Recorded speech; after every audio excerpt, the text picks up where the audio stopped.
Chapter 196. Being someone's mount after ascending? The demon lands in autumn were covered with golden leaves, like a sea of gold.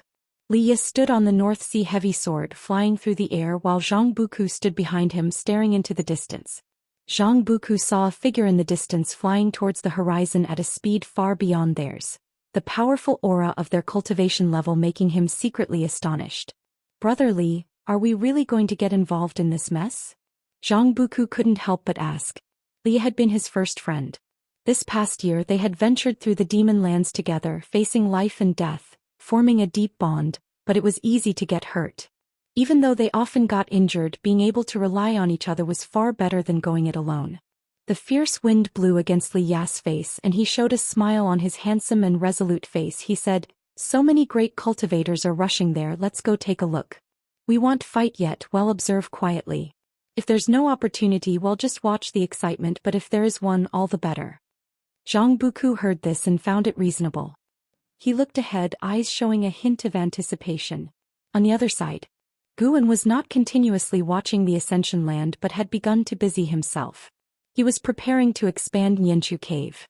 Nianchu Cave, watched over by Tianyao, truly belonged to him. Apart from the Mystic Heaven Cave Mansion, the other medicine valleys were mostly exposed, making direct expansion difficult. He entered Nianchu Cave and used his own mana to enlarge it. Tianyao watched Gu on his back, her little mouth opened wide, while Tianqing and Tianbai squatted on her shoulders, shaking their heads as they watched Guan. Guan walked in front of the mountain wall, his right hand leading the way, and with each step the mountain wall ahead would cave in without any rocks falling or the cave shaking. This ability left Tianyao's eyes wide with amazement. She always knew Guan was strong but hadn't realized just how formidable. Even after training for many years, she couldn't comprehend Guan's divine skills. In the time it took for an incense stick to burn, Nianchu Cave had doubled in size. Since Heavenly Phoenix Mountain was particularly large, it wouldn't affect the mountain body, and further expansions by 10 times would be no problem in the future. Guan arrived at a stone table, placed down a storage bag and said, "These are all seeds, up to you to plant them. Don't disappoint me." Without waiting for Tianyao to respond, he vanished into thin air. Tianyao didn't look at the storage bag but instead mimicked Guan's earlier posture, raising her right hand and carefully recalling his movements. The moon set and the sun rose, ushering in a new day. In the third medicine valley, Guan put down his pen and stood by the window looking at the demon lands. After the Ascenders arrived last night, that steel triggered a restriction, opening an entrance to a minor heaven and earth, where all the great cultivators swarmed in. Early this morning many people had flown out and started fighting, including Li Ye and Zhang Buku. In the mountain forests by the riverbank, Li Ye lay bloodied amongst the fallen trees, staring at the overbearing figure high in the distant sky, clenched his teeth and struggled to stand up. "Ha, so this is the ability of the great heavenly spirit land? Nothing more. I don't know whether I ascended to the wrong place or if this world is just so weak." The speaker was a man with blood-red hair, 2 curved black horns on his head, bare-chested in black pants, with a fiery red sash around his waist, crawling with strange blood-colored runes. With his spiritual power surging, the runes wriggled lifelike. He wielded a silver rod, sweeping it at the great cultivators attacking from all directions. Blood flames erupted, sweeping across the sky in a spectacular display, forcing those great cultivators back.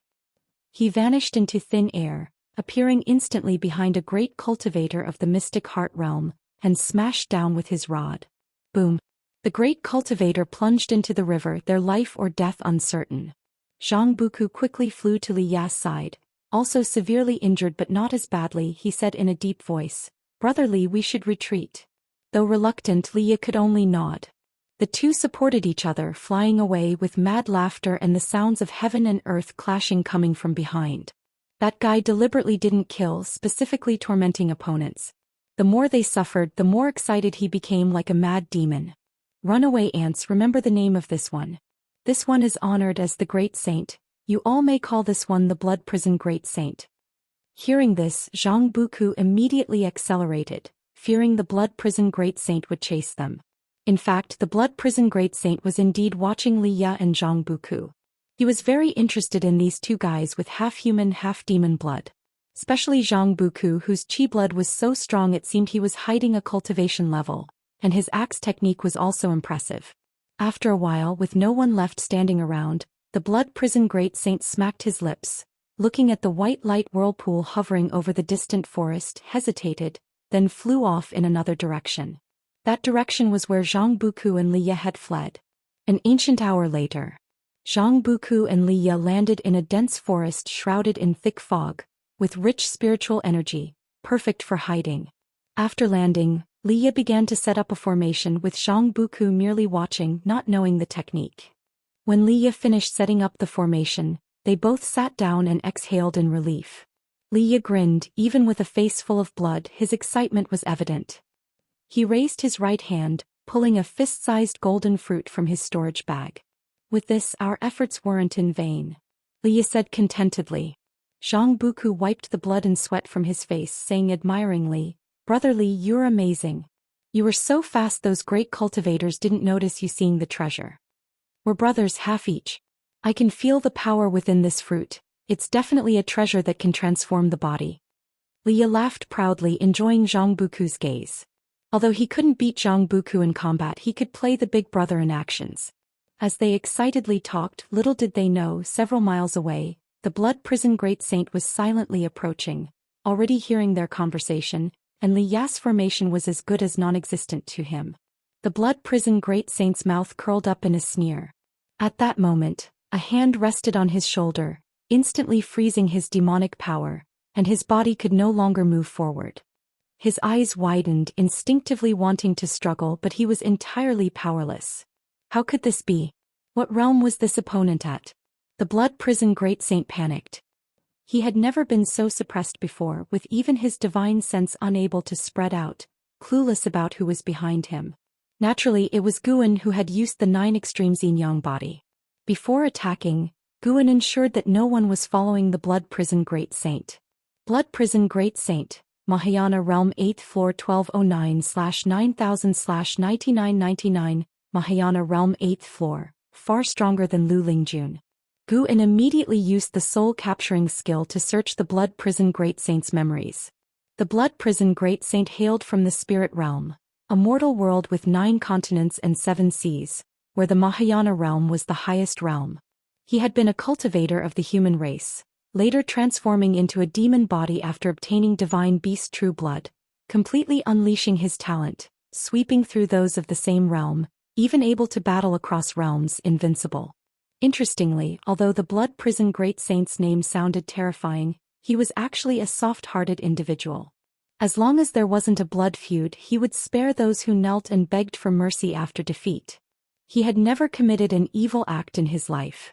His notorious name stemmed from his foul mouth.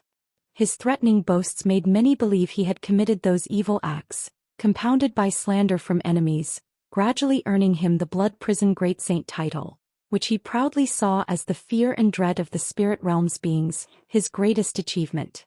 After reading his soul, Guan unexpectedly didn't want to kill this guy anymore. With no one watching him, he could take him in. Because Guan saw the divine beast's true form whose blood was absorbed. With the fall of the demon ancestor, many demons were slaughtered, and the demon lands had become a place where the human race sought opportunities, with great cultivators fighting everywhere. The focus of the 7 stars spirit realm was on the evil demons, ignoring the blood prison great saint, perhaps having seen countless ascenders. The blood prison great saint's consciousness gradually awakened, feeling a heavy and uncomfortable drowsiness.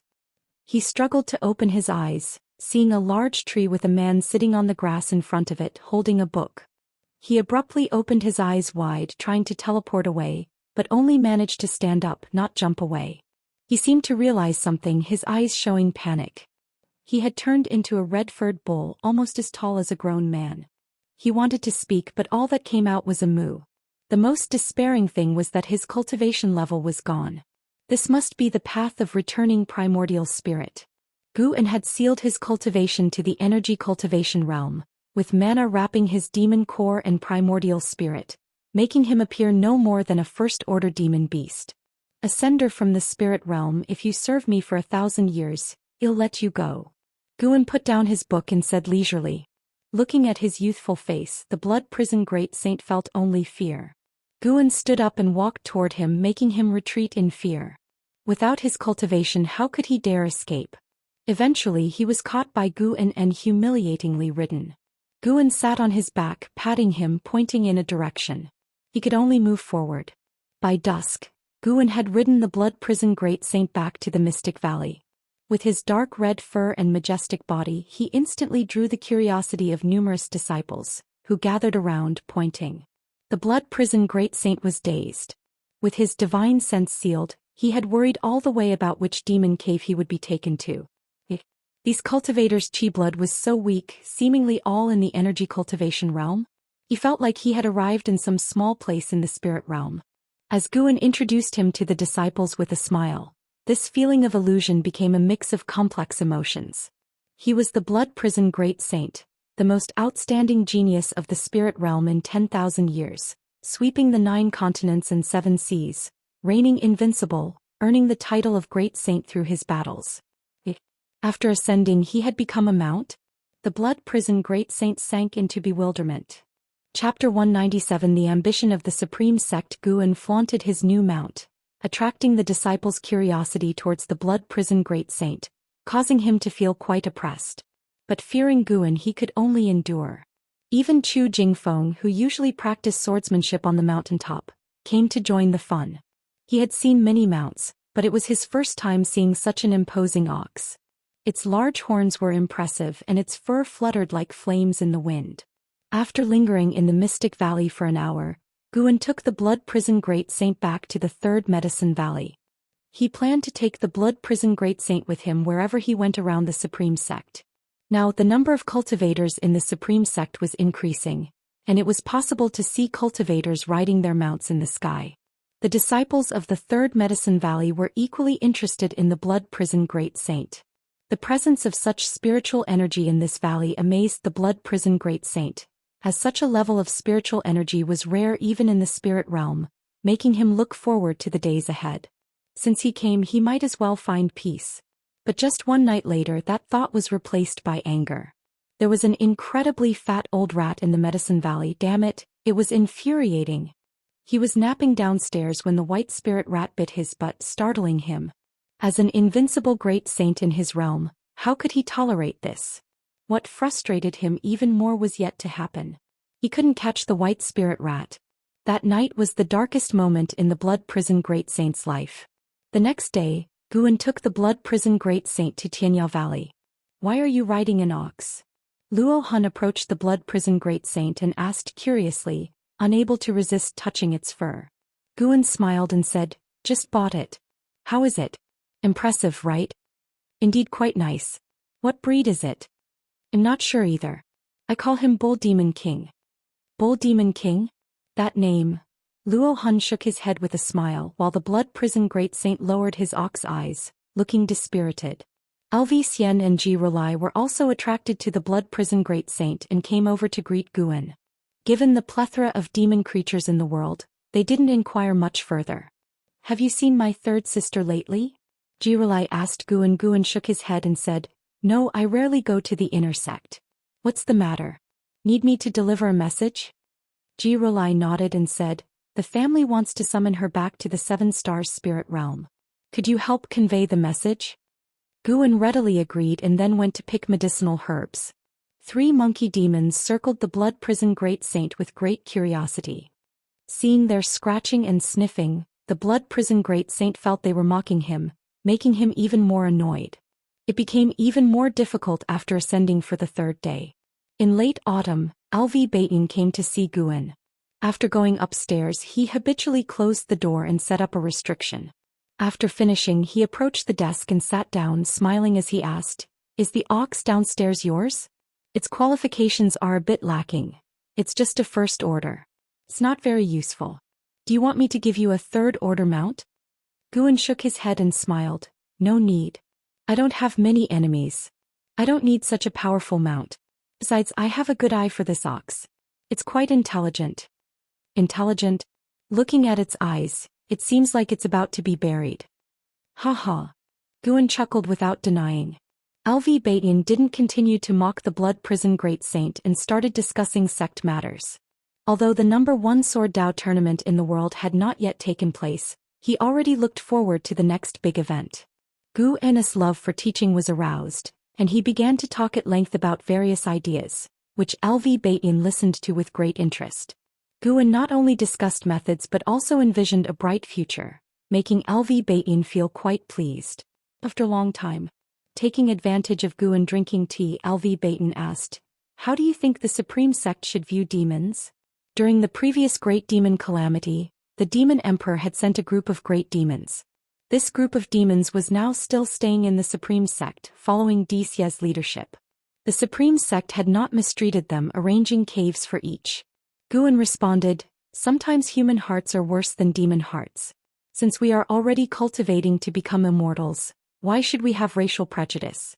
Why can't the Supreme Sect recruit demon clan disciples?" LV Baitin nodded.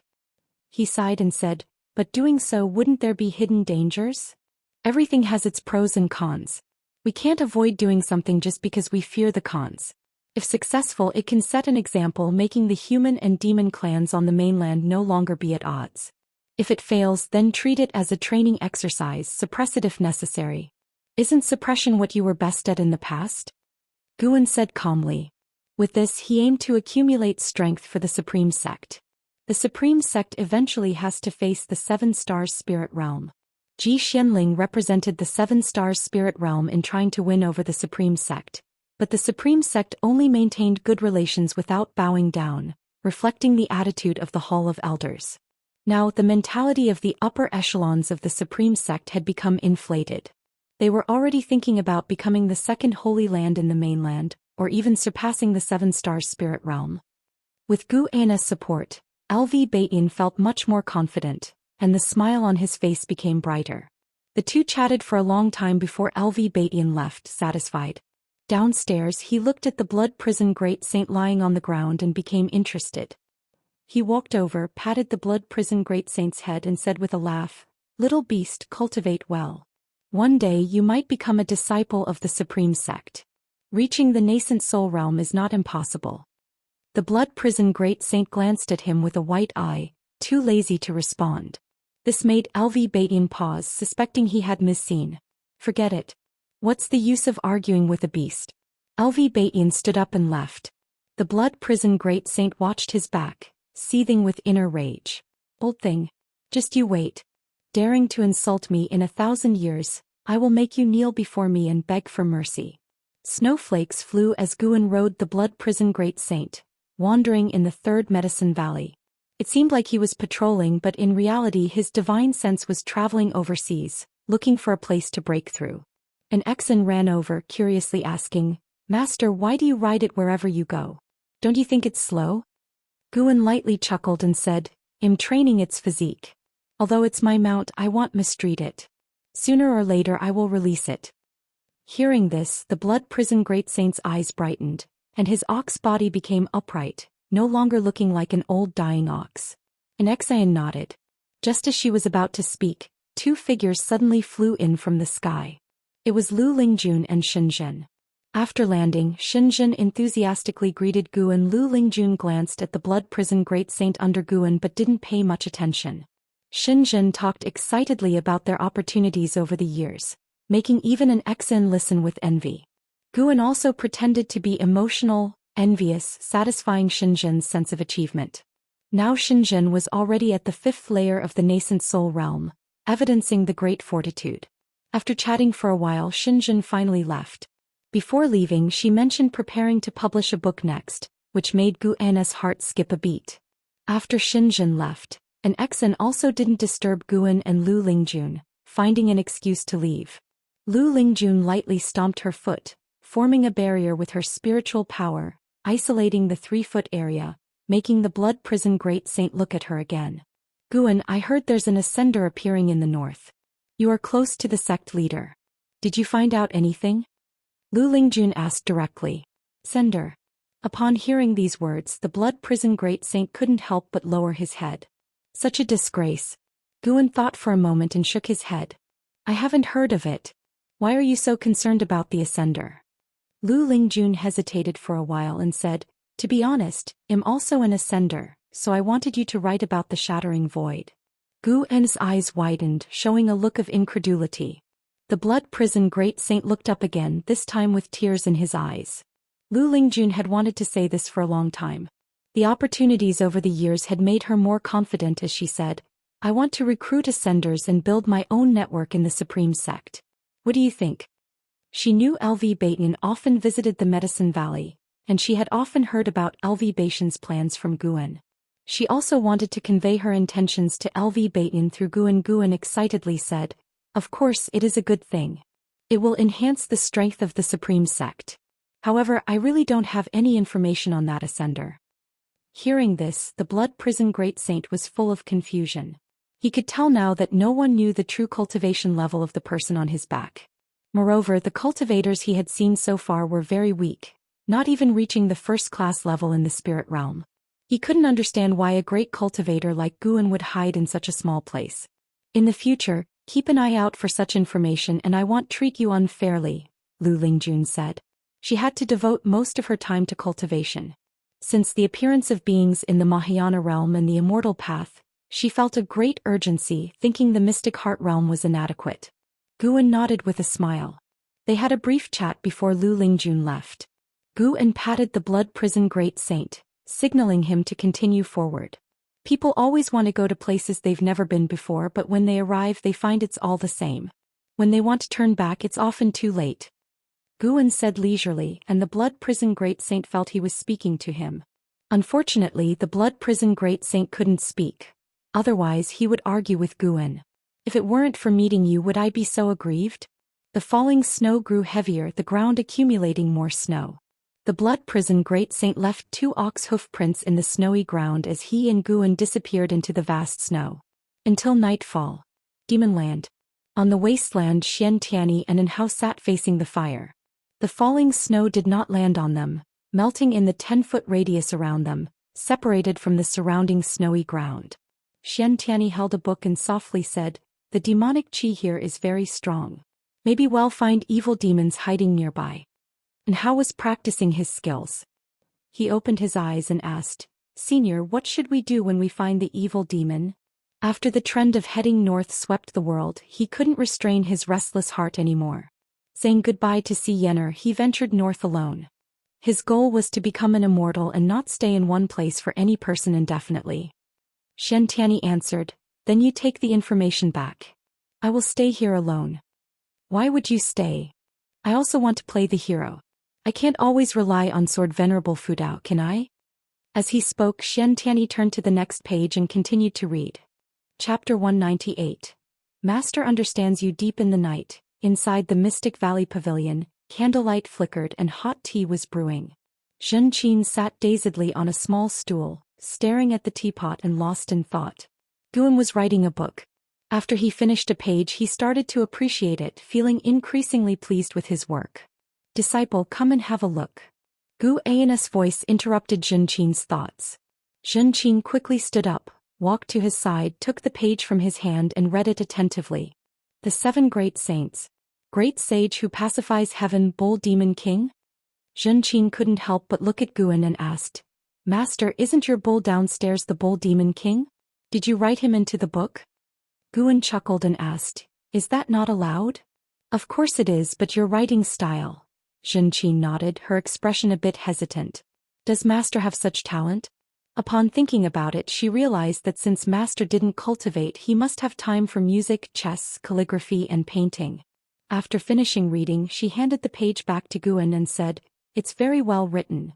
Just this part alone feels no worse than the investiture of the gods. Master, are you planning to publish a book? I hope you can surpass Panan."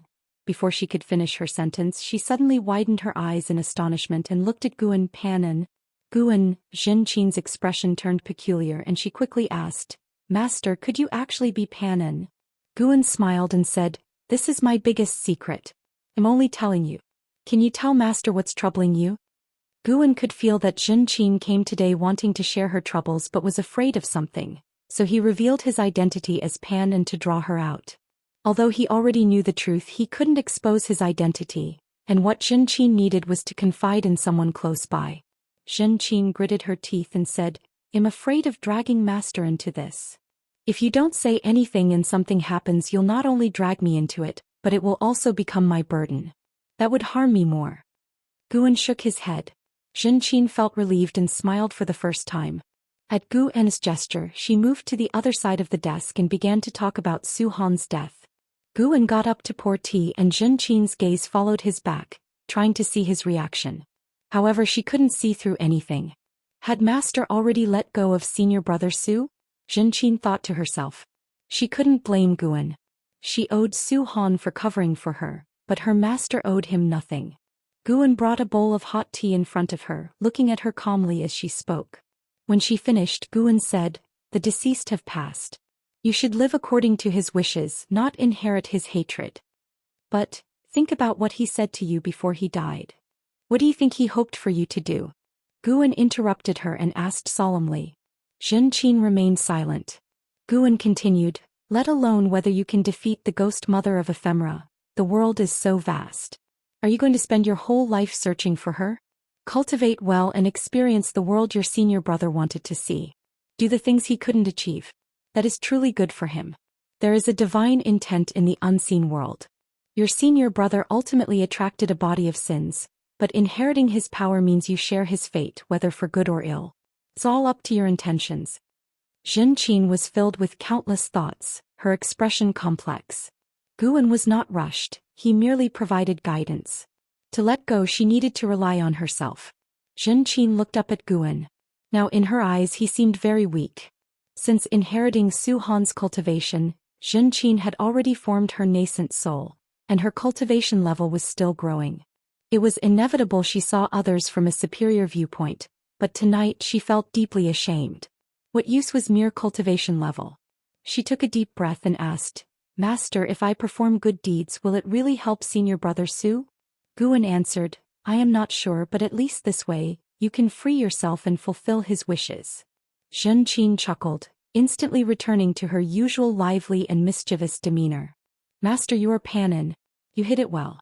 Earlier I even thought you were the author of the Supreme Secret Records." "Ahem, nonsense.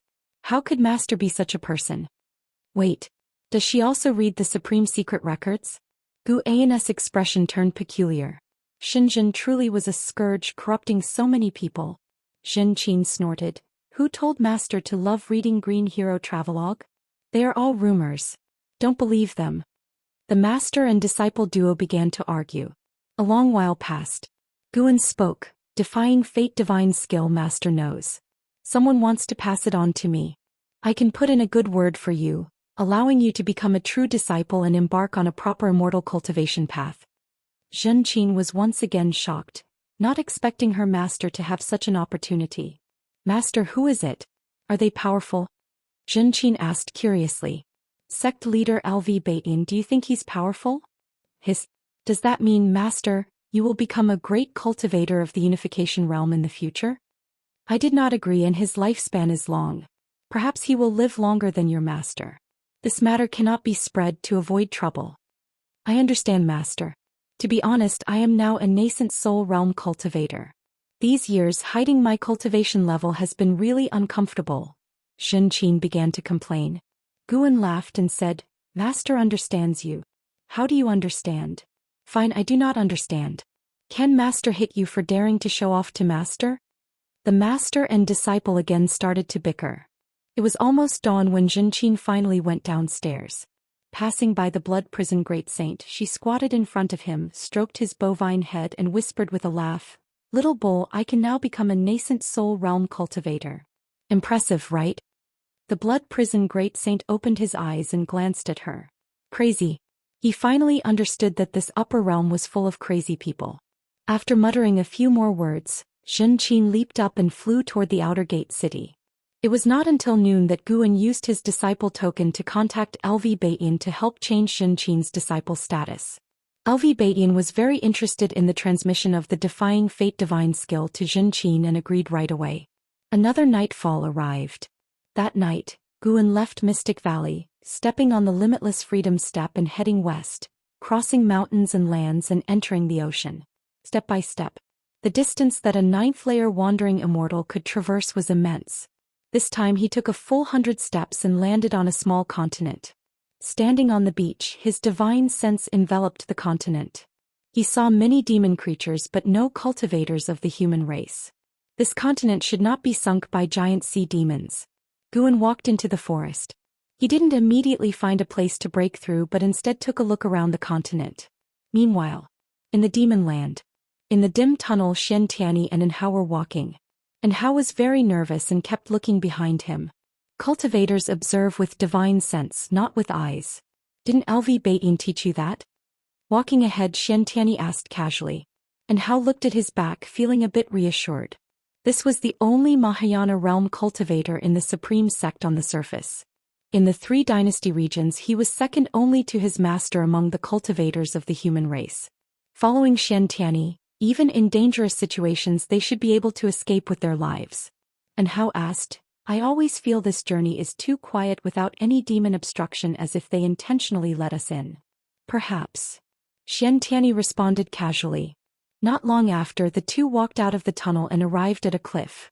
Looking out, they saw a vast underground space with rolling magma below like a blazing lake. Xianxia looked down at the magma lake, the firelight casting shadows on his face. And Hao also looked down, but his expression was tense. Such dense demonic qi, is the evil demon hiding below? And Hao asked in a low voice. Xianxia said, You've been following for so long. Why don't you come out? As soon as he said this, and Hao was shocked and quickly looked around. Immediately he saw mysterious figures shrouded in demonic qi emerging from the distant cave walls, 7 in total. Xianxia said softly, I didn't tell you earlier because I was afraid you'd be in danger separated from me.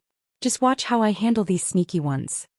With that he stepped forward, walking in mid-air. And Hao remained vigilant, drawing out his treasure sword and keeping an eye on his surroundings. Under the tree, Guan sat in meditation, leaning against the trunk. He had activated the lifespan barrier and looked up through the leaves at the crescent moon in the night sky. Tonight's weather was excellent. It was as if heaven and earth were celebrating for him. Guan's lips curled up as he opened the attribute panel. Name, Guan, lifespan, 96/10376008. Physique, mystic holy body, cultivation level, wandering immortal realm 9th layer, 10,376,000 years of lifespan. Because of the failure to break through to the heaven and earth flying immortal realm from the 9th layer of the wandering immortal realm, he needed to wait 20,000 years, so Guan chose to invest 1,000,000 years first. 50 attempts, gambling on a stroke of luck. What if he got lucky? The simulation began. You cultivated energy absorption for 20,000 years. Using the great accomplishment of the heaven and earth primordial skill, you forcibly attempted to break through to the heaven and earth flying immortal realm. You faced the heaven and earth divine intent heavenly tribulation but did not survive and failed the tribulation crossing. Failure. Failure. Guan remained calm. First playing with 200,000 years, succeeding would be nice but failure was acceptable. As expected, all attempts failed. He then invested another 100,000 years. One after another, lines of equally long prompts kept appearing. All failures again, 100 failed tribulation crossings. Another 50 attempts, surely he'd succeed now? More practically identical prompts popped up, and now Guan could no longer keep a straight face. 3,000,000 years of lifespan and still no breakthrough. He couldn't help but look again at the words heaven and earth divine intent heavenly tribulation. He truly wanted to see what this heavenly tribulation looked like. He hoped someone could show him in reality how to overcome the heaven and earth divine intent heavenly tribulation someday. Guan took a deep breath and chose to invest 50,000 years of lifespan. Failure. Failure. Consecutive failures struck at Guan's Daoist heart. Until a prompt suddenly grew longer. You cultivated energy absorption for 38,000 years. Using the great accomplishment of the heaven and earth primordial skill, you forcibly attempted to break through to the heaven and earth flying immortal realm. You faced the heaven and earth divine intent heavenly tribulation and survived, succeeding in the tribulation crossing. Your cultivation level has broken through to the first layer of the heaven and earth flying immortal realm. Chapter 199. Breakthrough to the 9th level of heaven and earth flying immortal realm. You cultivated in energy absorption for 390,000 years and your cultivation level broke through to the second layer of the heavenly flying immortal realm. You cultivated in energy absorption for 400,000 years and your cultivation level broke through to the third layer of the heavenly flying immortal realm. You cultivated in energy absorption for 420,000 years, and your cultivation level broke through to the fourth layer of the heavenly flying immortal realm. You cultivated in energy absorption for 500,000 years, and your cultivation level broke through to the eighth layer of the heavenly flying immortal realm. Seeing all the indications fall, Guan summarized the pattern and invested another 30,000 years of his lifespan, successfully reaching the ninth layer of the heavenly flying immortal realm. At the same time, nature's spiritual energy already bore into his body, symbolizing the start of his breakthrough. Felt so comfortable. Guan considered whether to spend another 30,000 years of lifespan to foresee the name of the next realm, but then thought it would be futile, for what use was knowing a name? The surrounding forest began to shake violently as the spiritual energy of heaven and earth descended. The ground beneath Guan showed signs of a qi, and the speed at which spiritual energy entered his body became faster. He began to imagine the heavenly flying immortal realm. What is the difference between a wandering immortal and a heavenly flying immortal? Guan looked at the sky. In the depths of his mind he felt it was related to the heavens. After reaching the wandering immortal realm, he could sense a certain power from the heavens suppressing all beings, making it impossible to leave. Wandering immortals could break free from the constraints of heaven and earth rules but could not escape the suppression from the heavenly power above. Boom! The speed at which spiritual energy entered his body reached an unprecedented level, even making Guan somewhat alarmed. How wide a range of spiritual energy was needed for this? It didn't take long for the entire continent's living creatures to be startled, with birds flying chaotically, beasts fleeing wildly, and the earth trembling. Guan did not bother to worry about the commotion, as a large amount of immortal insights poured into his body. Heavenly flying immortal. One can leap beyond heaven and earth, roam the universe. One can peep into yin and yang and control the 5 elements. Upon reaching this level, one must delve into the path of 5 elements to progress further. The heaven and earth primordial skill Guan practiced was precisely a 5 elements cultivation technique, so his breakthrough went smoothly. His primordial spirit underwent an unprecedented transformation, giving his soul a feeling of joy surpassing any form of pleasure. An hour later, Guan completely crossed into the heavenly flying immortal realm. The oceans surrounding the continent also erupted into monstrous waves, a scene formed by countless underwater demonic beasts surging, affecting unknowable miles. Guan opened his eyes, his primordial spirit leaping out of his body. He instinctively wanted to break free from the lifespan barrier, leap out of this heaven and earth and peek into the higher world. However, he restrained himself. He gazed up at the night sky, his eyes penetrating millions of miles high, and he saw an invisible membrane enveloping the night sky, like a prison cage binding all beings of heaven and earth. He felt he could cross that invisible heavenly layer, but he didn't dare to at the moment. Having no understanding of the world beyond, he couldn't rush there. Suddenly, Guan spotted that invisible heavenly layer producing ripples. He looked towards the direction from which the ripples came and saw a figure descending from the sky, falling to the end of heaven and earth. Someone arriving from the outer heavens? He dared not look too closely, fearing to disturb the other. He suddenly realized that the world and the outer heavens weren't so isolated. Heavenly flying immortals of this heaven and earth would venture out but also return. He continued to enjoy the process of spiritual energy tempering his body. After the breakthrough, his primordial spirit had already transformed into a flying immortal primordial spirit, capable of slipping into yin and yang. By yin it did not mean underground but another world contrary to this one. He could see the wandering souls in heaven and earth, and those souls about to enter reincarnation flying into the sky and disappearing less than 100,000 miles above, being pulled into the underworld by reincarnation. Guan could already sense the chilling aura of the underworld, so cold that he didn't wish to trespass. His cultivation level continued to rise. The speed of spiritual energy entering his body still increased, the qi on the ground resembling waves ready to engulf him at any moment.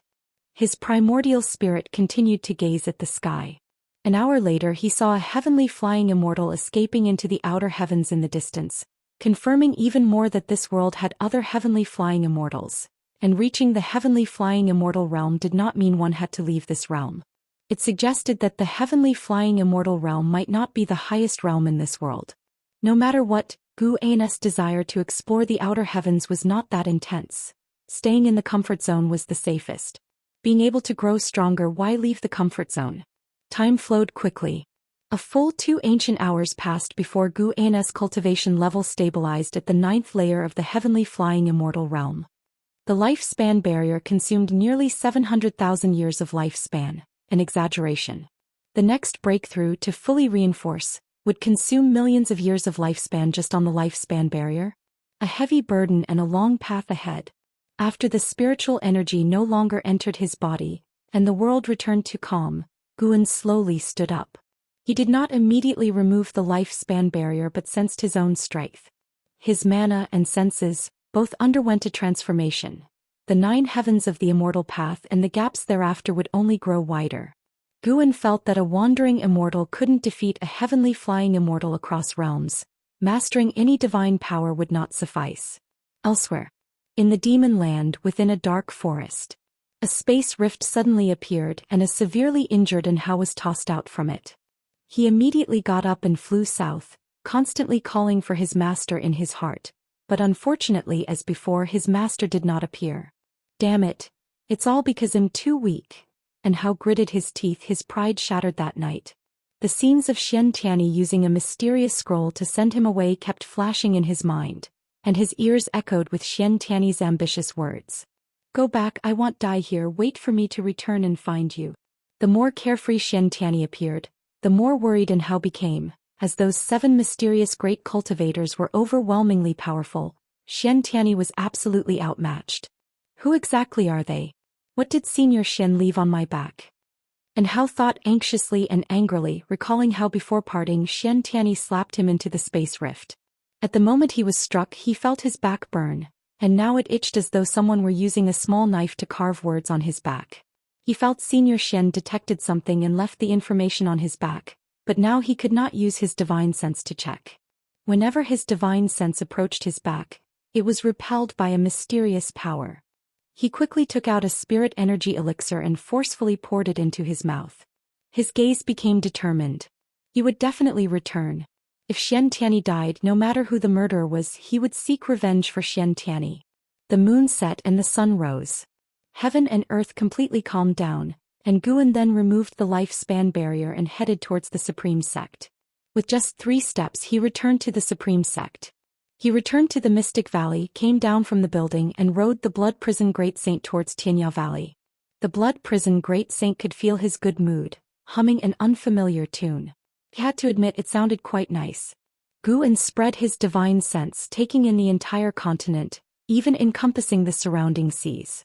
He began to inspect old friends one by one. Jiang Qiong's Juhua sect seemed very harmonious, and she was practicing in the sect master's mansion.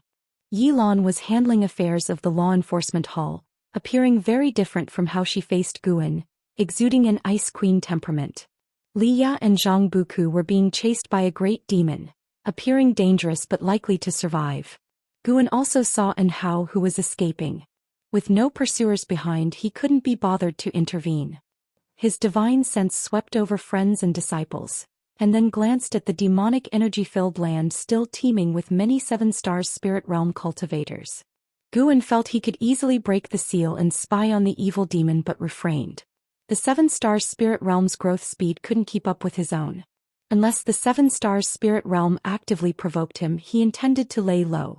Anyway, the 3 dynasties land was far from the demonic energy land, and unless it was a catastrophic disaster he preferred not to intervene. After leaving the Mystic Valley's range, the Blood Prison Great Saint suddenly felt his body enveloped by a terrifying power, causing his steps to falter as the surrounding environment changed drastically. They immediately found themselves less than 200 miles away from Tianyao Valley. What kind of divine skill was this? The Blood Prison Great Saint marveled internally. It wasn't his first time experiencing this divine skill, but he had no idea how far they had traveled due to being sealed by the path of returning primordial spirit. As the strongest being in the spirit realm, he was trying to sense Gu An's divine skills to learn, but had yet to figure out the trick. Half a day later, Gu-en again rode the blood prison great saint to arrive at the third medicine valley. The disciples had grown accustomed to seeing him always riding a bull, and some even went to buy first-order mounts in the outer gate city to imitate him, though first-order demon beasts rarely had the presence of the bull demon king. He sensed Xinzhen's presence, waiting for him in a pavilion. "This guy isn't releasing another book so soon, right?" Gu-en urged the blood prison great saint to quicken his pace, reaching the pavilion and dismounting. Watching Gu-en's anxious back, the blood prison great saint felt stifled. In such a hurry, couldn't he just walk himself? It was just a few steps.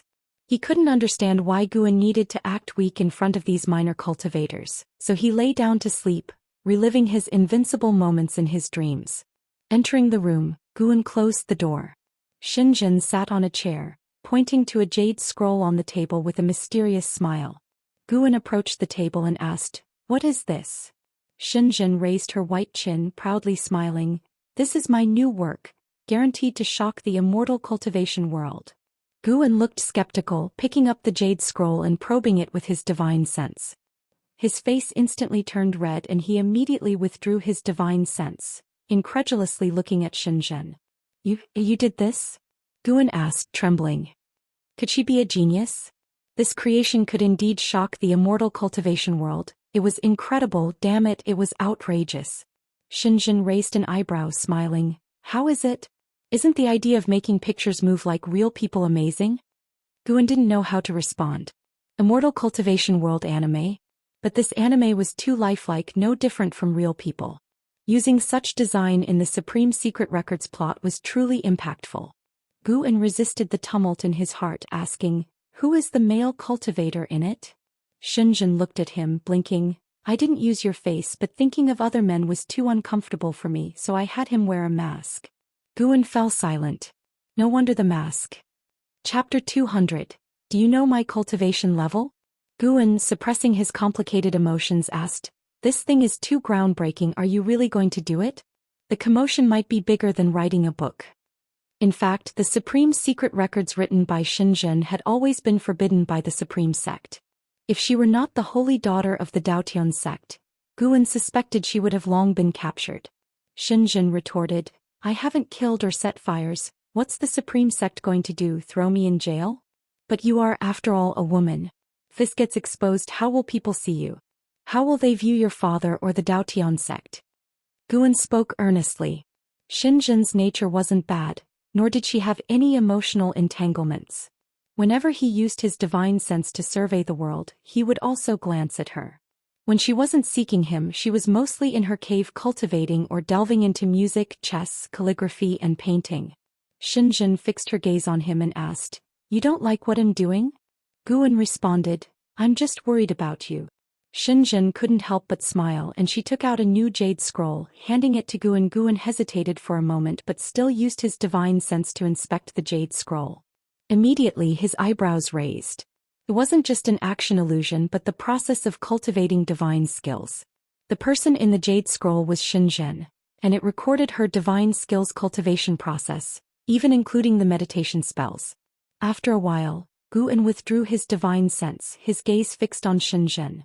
Xinzhen hummed, "This is my real creation, isn't it more conducive to inheritance?" Gu-en nodded, saying, "Very good, it gives people more direction during cultivation."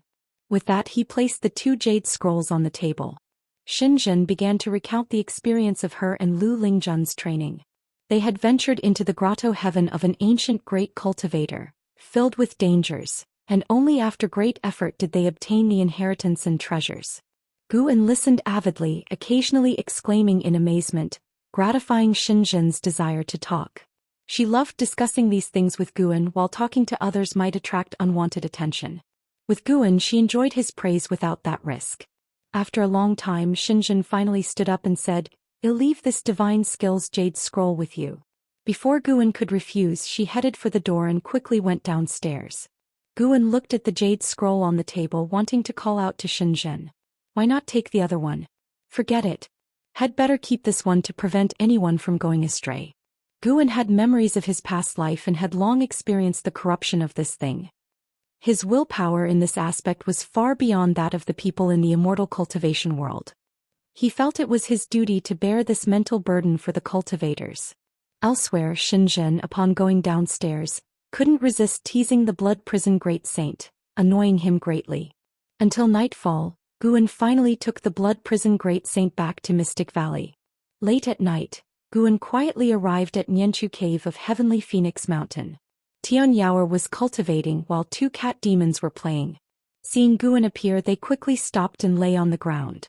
Although they hadn't shapeshifted yet, they were highly intelligent and, under Tianyao's guidance, they were very respectful towards Guan. Guan nodded at them, then sat at the stone table and began contemplating the matters of a grotto heaven. With his current cultivation level, opening up an independent minor heaven and earth wasn't difficult, but the challenge was in raising the spiritual energy. He couldn't instantly create a minor heaven and earth filled with spiritual energy. Next, he planned to collect high-grade celestial treasures to prepare for his grotto heaven. He was now thinking about where to hide the grotto heaven. Although the minor heaven and earth within the grotto heaven was hidden in another space, the entrance to the real world was fixed and couldn't move. After much thought, Guan decided to open the grotto heaven on the mainland. This mainland was vast and had fewer immortal realms, making it suitable for him to develop slowly. At this time, Tianyao approached and asked what he was thinking. Guan didn't hide anything, as the grotto heaven would eventually need to be managed by her. To seize lifespan, he needed to personally harvest it with his mana, as puppets or clones weren't reliable. The clones of his 9 extremes yin-yang body, though called clones, were actually formed by his mana and lacked independent thought. Guan had no interest in clones. He preferred to directly experience life and growth. Tianyao, upon hearing this, was secretly shocked. The master had already opened a minor heaven and earth? She wondered if Heaven Phoenix Demon Mother could do the same? Having cultivated for so long, she wasn't naive. She was increasingly certain that the master was stronger than the Demon Mother. It was just that he claimed he couldn't defeat the Demon Mother to encourage her to cultivate. She felt no resentment towards this. Her enemies needed to be dealt with by her own hands. Just set it here at Heavenly Phoenix Mountain. It's said that Heavenly Phoenix Mountain was once a habitat for phoenixes. Every few thousand years, enormous spiritual energy surges from the ground, producing countless celestial treasures. Tianyao said earnestly. Guan thought it made sense. Then he sent his divine sense underground to open up a minor heaven and earth. The grotto heaven couldn't be too close to Nianchu Cave to avoid affecting the growth of medicinal herbs here. It should ideally be near the great earth spirit lineage so it could absorb the underground spiritual energy. An hour later, Guan successfully opened it. Unlike other great cultivators who needed to fill it with soil and water, he could directly manifest it with his mana, thanks to his 5 elements attribute. However, the plants would still need to be relocated manually. For now, he wasn't in a hurry. He would let the grotto heaven absorb spiritual energy first. With the arrival of the new year, the Supreme Sect was busy with celebrations and all cities were bustling. Guan rode the blood prison great saint to the outer gate city. Although they attracted many gazes along the way, no one was surprised. Nowadays, many disciples in the outer gate city rode mounts, and numerous majestic demon birds circled above the city. The blood prison great saint was also very interested in the outer gate city, constantly looking around. "Brother Gu, long time no see." A light laugh sounded and Guan turned his head to see Xia approaching. Xia had gotten acquainted with Zhou Xian and Guan when he first arrived. He had always hidden his true identity, and now only the high levels of the Supreme Sect knew that he was the son of the Demon Emperor. Guan dismounted with a smile, raised his hand and cupped his fists. Xia looked at the blood prison great saint, examining it, and said, "Brother Gu, this mount of yours seems to have a unique bloodline?" Although the blood prison great saint's cultivation level was low, Xia could still sense some unusual traits but nothing more. Guan laughed. "He's quite good. I like him a lot, so I take him everywhere with me, but his speed is a bit slow." Xia smiled and nodded, then invited Guan for a drink, which Guan didn't refuse. He led the blood prison great saint and followed Xia. They chatted and laughed along the way, their relationship harmonious. After experiencing the demon catastrophe, Xia cherished his friendship with Zhou Xian and Guan even more. The human and demon races shouldn't be forever locked in conflict. They could coexist peacefully, just like him and Guan. The two found an inn. Guan left the blood prison great saint by the inn's door and asked the innkeeper to keep an eye on him. The two went to the second floor by the window. The first sword competition in the world is about to start. I'm planning to participate. You must come to watch then. Xia said with a smile. Upon hearing this, Guan immediately agreed and wished him success in advance. I've heard they're preparing to recruit some demon clan disciples. Brother Gu, what do you think about this? Xia asked curiously. He was pleased but also worried when he heard this. He knew well the nature of some demons. If they harmed someone in the supreme sect, would that not worsen the conflict? After all, the demon catastrophe had only ended recently, and there was still significant resentment towards demons among the human cultivators. It's a good thing. Didn't some demons help us fight off the evil demons during the catastrophe? Now that the demon ancestor has fallen, but evil demons remain, which are a greater calamity. The human and demon races should unite to overcome the tribulation. Guan said casually. Xia observed his expression, trying to figure out his true thoughts, but his words made Xia happy. They started drinking, passing cups back and forth, and soon 2 jars were emptied. An hour later, sounds of a cow and the innkeeper's voice interrupted Guan and Xia's conversation. I need to go down and check, Guan said, standing up. Xia nodded and followed him downstairs. In front of the inn's door, more and more disciples gathered. The innkeeper stood in front of the blood prison great saint, wearing a forced smile as he looked at the luxurious robed man in front of him, saying, Sir, I really can't sell this cow. If you want to buy it, you should find the owner upstairs. The man in luxurious robes was arrogant, with 4 attendants behind him, all looking formidable. He looked down at the innkeeper and said, Go call him down. Before the innkeeper could respond, Guan's voice came from behind. Brother, sorry, but this cow is not for sale. Guan approached the blood prison great saint, patting its head, and gave the luxurious robed man a lifespan detection. This was his habitual action to see the other person's maximum lifespan. Zhou Yi Divinity Transformation Stage 5th Level 402/880/1200 Surname Zhou? Guan thought to himself. After the Ji family left the Supreme Sect, the Zhou family also started leaving, reportedly to support the Zhongtian sect. Zhou Yi looked at Guan and said, 2 top-grade spirit stones, he'll take it. As soon as he said this, the surrounding disciples were in an uproar. A first-order demon beast worth that much? Listening to the discussions around, the blood prison great saint was infuriated, his eyes flaring up with rage. He accepted being Guan's steed, but who did this kid think he was? The blood prison great saint judged from the other's aura that he was just a low-level divinity transformation cultivator. Guan frowned, shaking his head in difficulty. Xia suddenly stepped in front of him and said, My brother said it's not for sale, stop pestering. Zhou Yi looked him up and down and sneered, Do you know what my cultivation level is? What, being in the divinity transformation stage 5th level makes you arrogant? Xia retorted coldly. The crowd was in an uproar again, and the innkeeper stepped back in fear, with Guan also pretending to be shocked. Zhou Yi asked, frowning, Who are you? Xia said calmly, I am Xia, Mystic Heart Realm 3rd Layer. Bang! The whole street exploded into chaos. Zhou Yi and the 4 behind him all retreated together. Xia glanced at Guan, giving an apologetic look. The blood prison great saint at the Mahayana Realm 8th Layer felt humiliated. Was the Mystic Heart Realm that prestigious? After he ascended, he shouldn't have been so arrogant. Guan at the Heaven and Earth Flying Immortal Realm 9th Level feigned tension, continuously stroking the cow's head.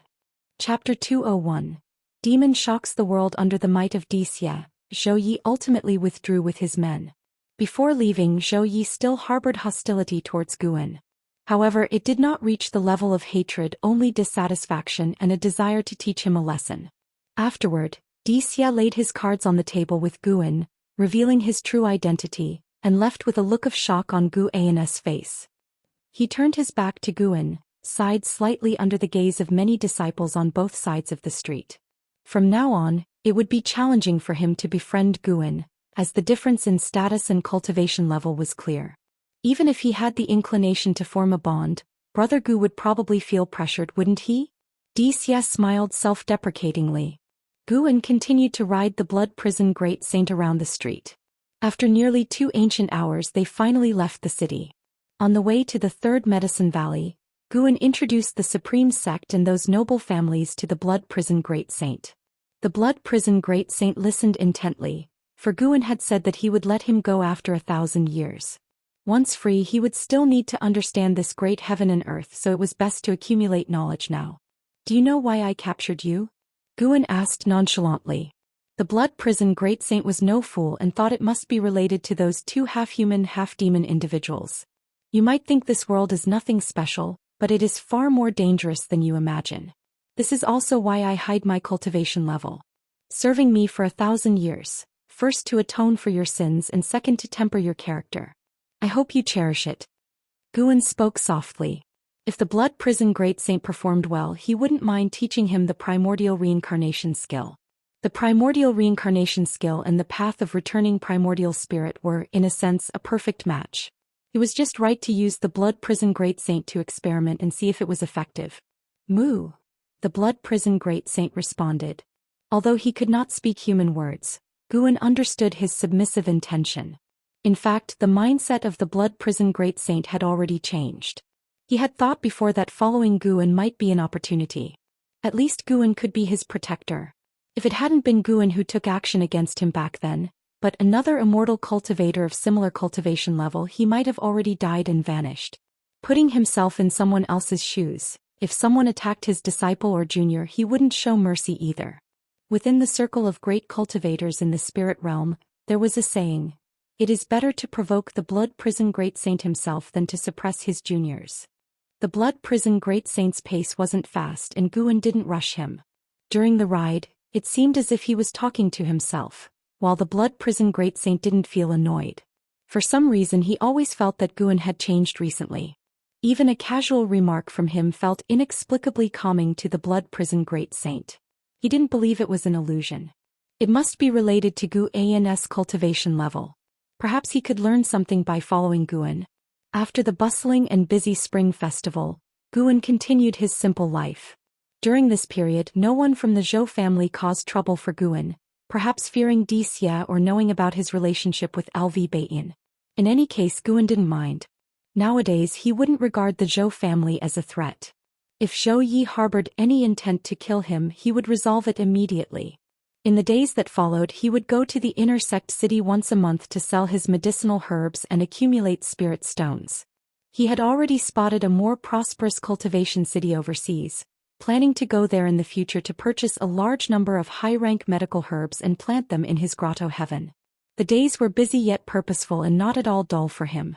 In the blink of an eye, over half a year had passed and Guan turned 97 years old. The demonic qi in the north grew thicker, and in a few more years the so-called evil demon might break the seal. The first Sword Dao tournament in the world was in full swing, and Guan was also watching the excitement. In the distant demon land, in the underground space wherein Hao parted ways with Xian Tianyi, Ji Xianling stood at the edge of a cliff, looking down at the magma with a frown. He saw several skeletons floating and sinking. Behind him stood a group of 7 stars spirit realm cultivators. Below should be the sealed place of the evil demon, right? The demonic qi here is truly terrifying. We must have the seniors of our realm come to handle it. A message has already been sent. We shall hold our ground here first to prevent other cultivators from entering and ruining the plan. You never know when the evil demon will break the seal. If it suddenly happens, we won't be able to hold out. Ji Xianling ignored their chatter, his gaze lingering on the distant cave wall. He saw numerous shocking cracks, indicating a great battle had occurred there before. One of the cracks made him frown. Could it be him? Ji Xianling thought of Xian Tianyi.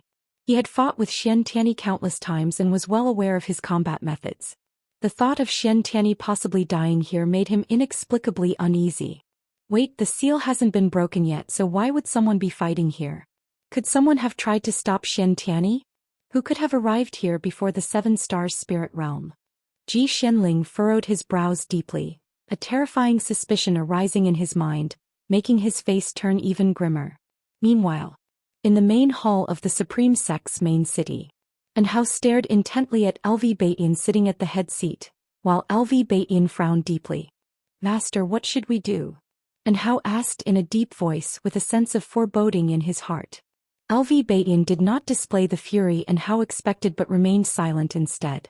Senior Xian is the only Mahayana realm cultivator we have in the Supreme Sect. We cannot abandon him. And Hao said through gritted teeth. Xian looked at him and said, "You said it yourself, the only one. If even he couldn't withstand it, what can we do? Unless the sword Venerable Fudao intervenes, but we don't even know where he is. We can't ask the entire sect to beg him for one person, right?" And Hao's expression changed several times. Because when he failed to summon his master that night, he thought his master didn't want to get involved.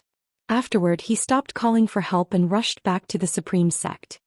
His master was unwilling to intervene and the Supreme Sect didn't want to. What should he do? What bothered Hao the most was that he couldn't blame anyone. If he had the strength, he wouldn't need to beg. The Supreme Sect had countless disciples. It was impossible to sacrifice them all for one person. His master didn't owe him or the Supreme Sect anything. Why should he keep cleaning up after him? Suddenly, Hao thought of something. He turned around and removed his robe, exposing his back, saying, "This is left by Senior Xian, seems to be some kind of restriction. My divine sense couldn't decipher it." Xian looked up, eyes widening abruptly, and appeared behind Hao in a flash. He gripped Hao's shoulders tightly, preventing him from moving. "So that's it." Hearing Xian's words, Hao, though confused, didn't interrupt his master's examination of the restriction on his back. Mid-autumn, the first Sword Dao tournament in the world concluded, and the champion was a Sword Dao great cultivator from the Gu family. Dixia ranked second. Guan also watched the final battle between Dixia and the Gu family great cultivator. If Dixia hadn't insisted on using a sword, he might not have lost. Though Dixia was at the Mystic Heart realm, his swordsmanship was exceedingly immature. The first Sword Dao tournament in the world attracted the entire Immortal Cultivation world's attention, bringing immense profit to the Supreme Sect.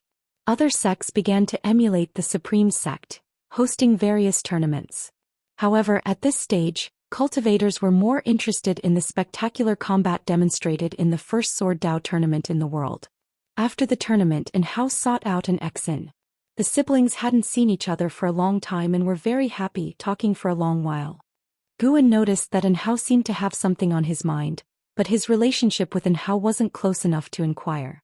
Before leaving, Hao found Guan, thanked him for taking care of Xin, and gifted him many high-rank medical herb seeds. After some polite refusal, Guan reluctantly accepted them. The two didn't talk for long before Hao took his leave.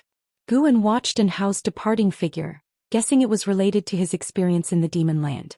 "Disciple, fear not. Once he emerges, he's dead." Guan thought silently and suddenly recalled Xianxia. Hao had previously spent time with Xianxia. Why had only Hao returned? He immediately used his divine sense to scan the entire continent but couldn't find Xianxia.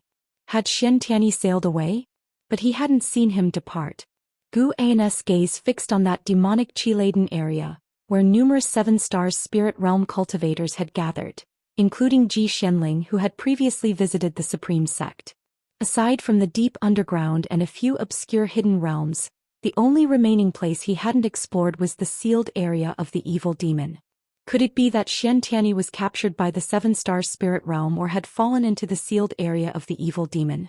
2 months later, the north erupted with terrifying demonic qi, as dreadful as the demonic might of the demon ancestor, alarming the 3 dynasties. Standing up in the 3rd Medicine Valley, Guan turned to look. Not far away, the blood prison great saint also gazed northward, secretly alarmed. What terrifying demonic qi! This great heaven and earth truly hid dragons and tigers. Who might be behind this demonic qi? Guan only took one glance before continuing to pick medicinal herbs. The blood prison great saint glanced at Guan, seeing his calm demeanor, and felt relieved. Come to think of it, he wasn't clear about Guan's true cultivation level. Disciples in the valley were also disturbed by the distant demonic might. They gathered in groups, discussing the matter. They immediately associated it with the evil demon. Since the Holy Land's emergence and the spread of the legend of the evil demon, it had become a significant concern among people. After the eruption, the demonic might persisted, not dispersing, though it didn't affect the disciples' lives. It made them feel oppressed and uneasy. Early the next morning, many cultivators flew over the 3rd Medicine Valley, heading north. Guan's divine sense observed the 3 dynasties, noting that various sects were sending many cultivators toward the Demon Land. He wasn't worried. Judging from the current aura, The evil demon was at the level of a loose immortal and had not completely broken free from the seal. He wanted to see if the seven-star spirit realm would truly assist the three dynasties' human race in resisting the evil demon. Meanwhile, in a forest, Zhang Buku followed Li Ye, unable to restrain himself from asking, "Brother Li, with such demonic qi, it must be the legendary evil demon. We should stay away and let the great cultivators handle it." Chapter 202. The elder uncle is called Guan. Do you know him? The world is in distress. How can we cultivators sit idly by? This has nothing to do with cultivation level, it's about spirit. Li Ye said without turning his head, his tone resolute and powerful, causing Zhang Buku to feel somewhat ashamed. In terms of awareness, he was indeed not as good as Brother Li. Of course, if we get an opportunity, that's even better. Let's try it. The more people there are, the easier it is to blend in, at least we won't be easy targets. Li Ye shifted his tone and continued. Zhang Buku twitched his mouth but did not refute. He twisted his arm and said, "Brother Li, it seems my old injury is acting up." "Hold it in. Is your injury more serious than mine? As men, even if we die, it's just a scar as big as a bowl. What are you afraid of? If you're scared, you'll lose for a lifetime." Li Ye snorted, his gaze penetrating the gaps in the leaves, looking at the rolling demonic clouds in the sky, his thoughts drifting. Zhang Buku pouted, secretly thinking that he was just good at talking big. Having been together for so long, it's true that he couldn't bear to abandon Li Ye. Forget it, this brother for a lifetime, I'll follow him through the mountains of swords and seas of flames. Zhang Buku consoled himself in his heart. He followed up and asked, "Brother Li, where do you think the blood prison great saint we encountered before is now? He's an ascended being, is he looking for a sect to establish himself?" Li Ye casually answered, "Naturally, one person can't establish themselves in the immortal cultivation world. The Mahayana realm sounds strong, but it's not invincible. But with his ability, he is probably being revered by some sect now, living much better than the two of us brothers." Indeed. Zhang Buku clicked his tongue in amazement.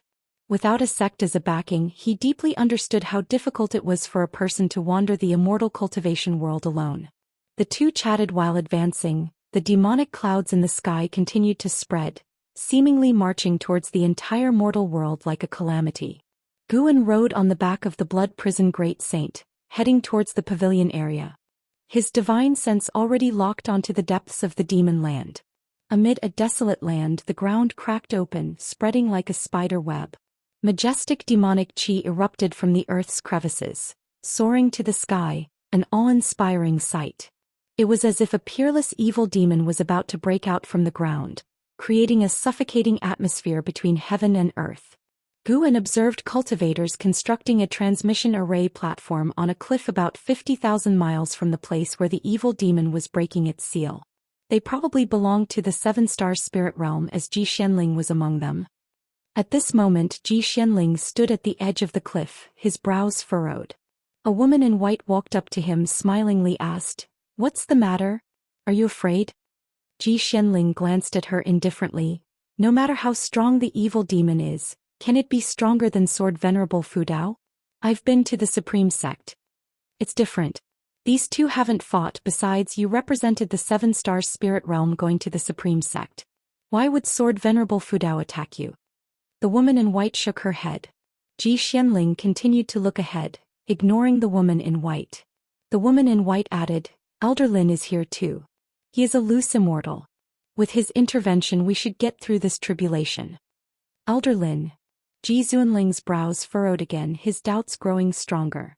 The terrible conjecture seemed to be about to be confirmed. He always believed that the seven-star spirit realm was the true Holy Land and took pride in being born in the seven-star spirit realm. But recently, more and more things made him feel that the seven-star spirit realm harbored many unspeakable secrets. Secrets that might shatter its holy name, driving him to the brink. What tortured him the most was that he guessed the truth but didn't dare to reveal it and still had to follow orders. Rumble.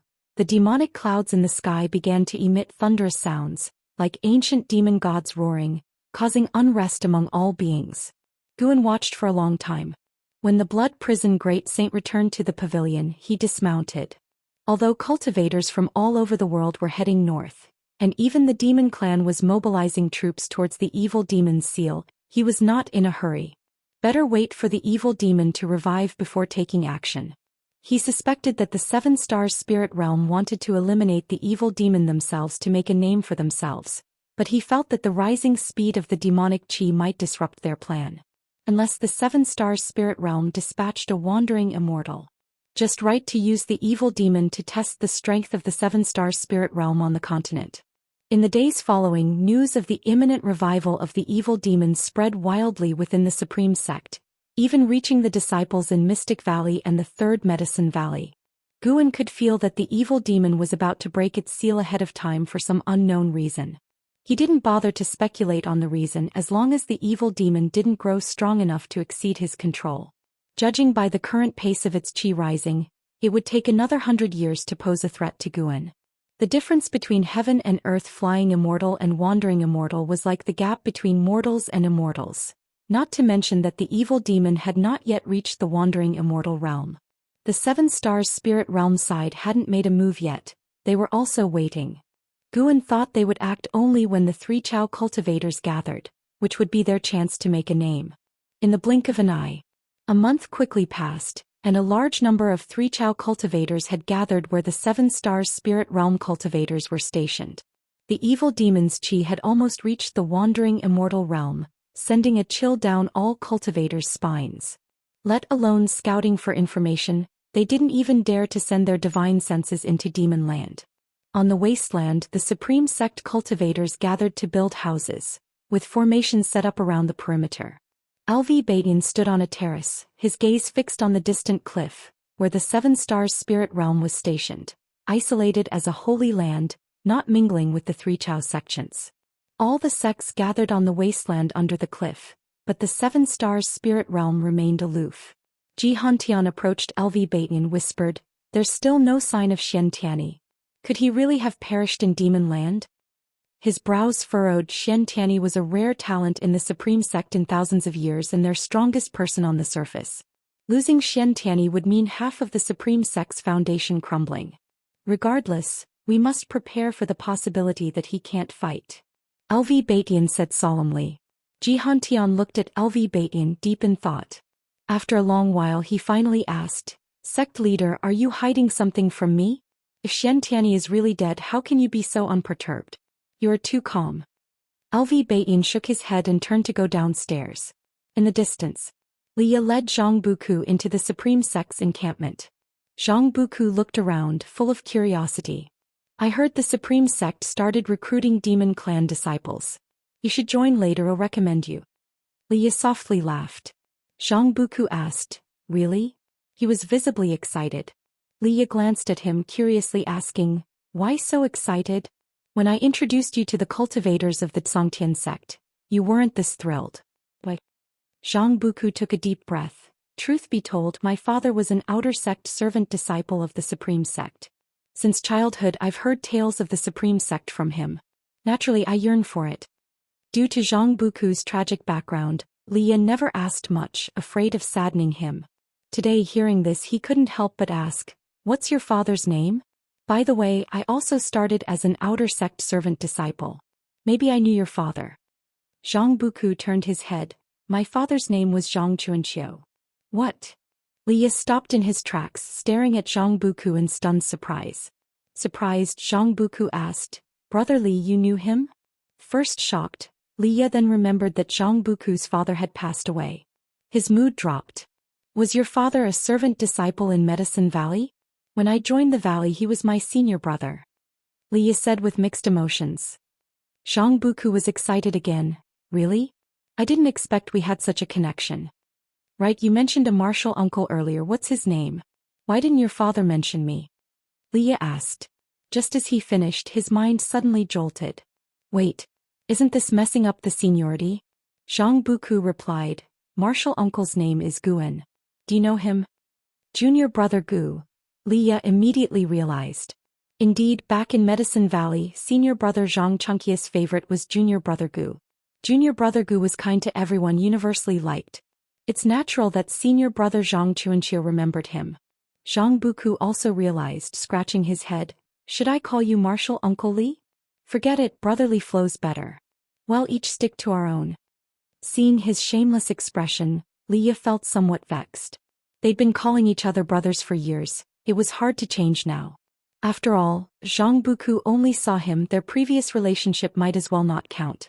Zhang Buku nervously asked, "Brother Li, how's your relationship with martial Uncle Gu?"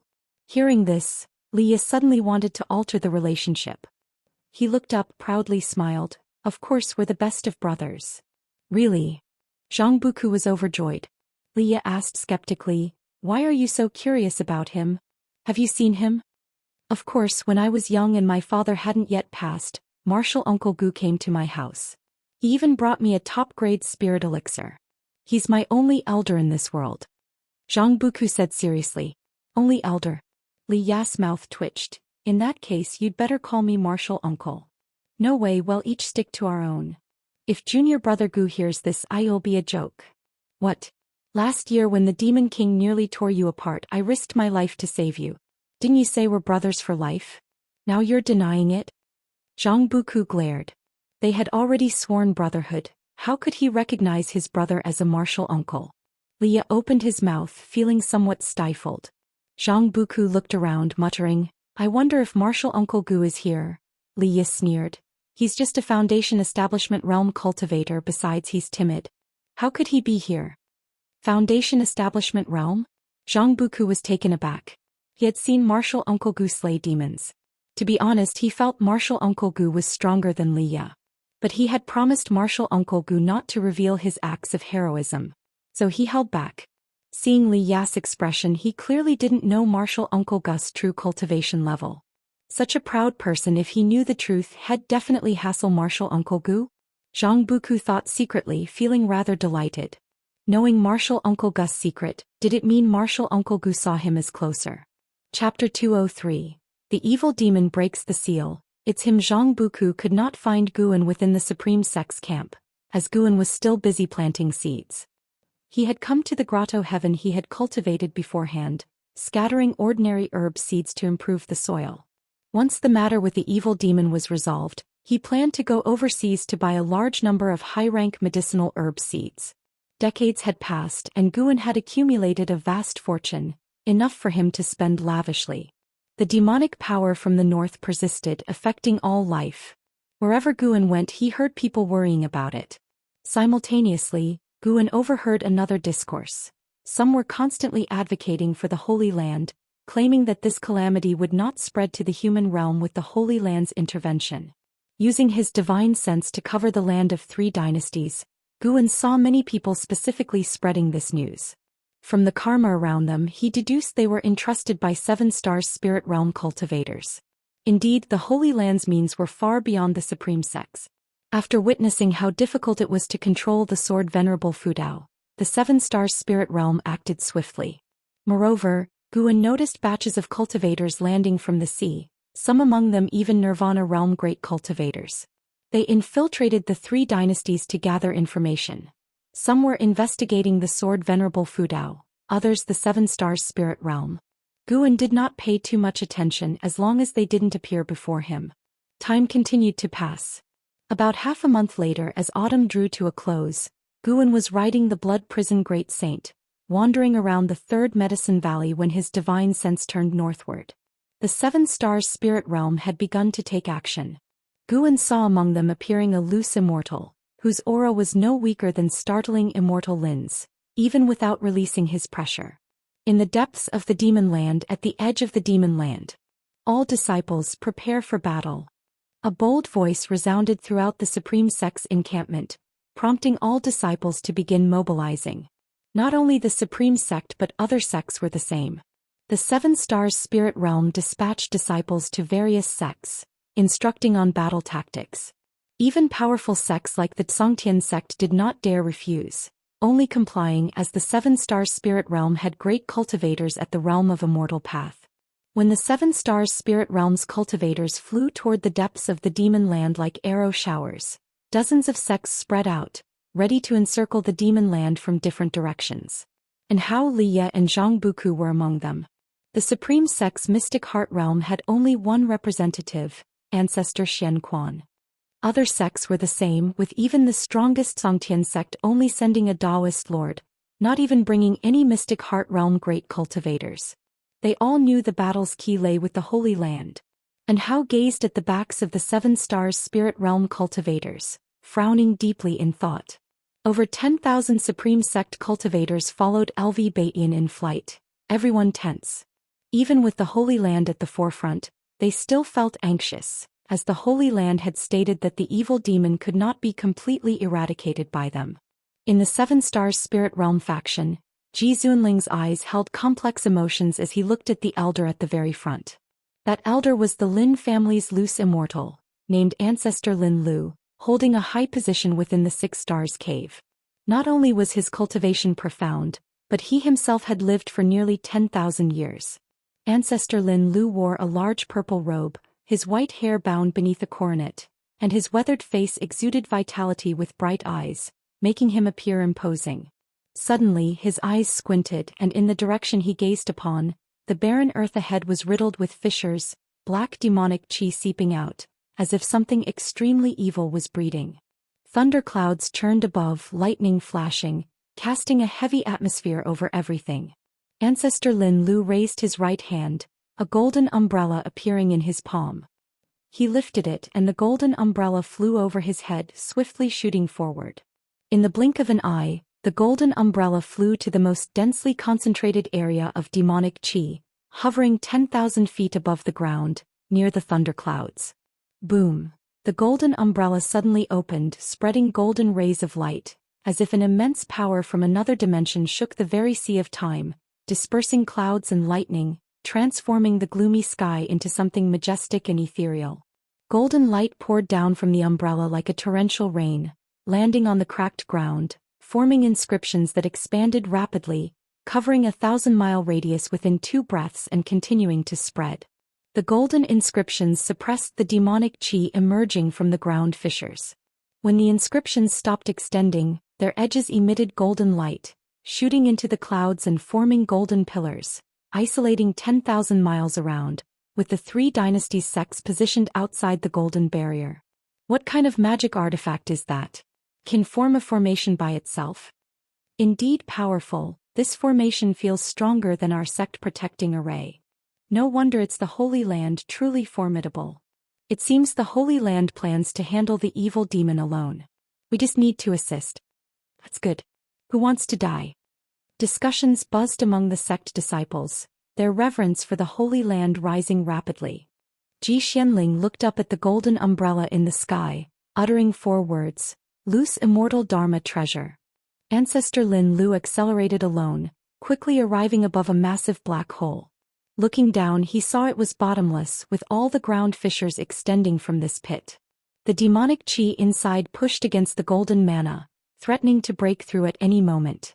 7 stars spirit realm, heh. A chilling voice echoed through the world, heard clearly by all cultivators outside the formation. On the Supreme Sect's side, numerous great cultivators' faces changed dramatically, including LV Baiyan, Ji Hantian and Ancestor Shen Quan. And Hao's eyes widened, his expression incredulous. Senior Xian. Impossible. The voice was precisely that of Xian Tianyi. And Hao subconsciously looked toward LV Baiyan. Ever since LV Baiyan discovered the restriction on his back, he had strictly forbidden him from revealing it.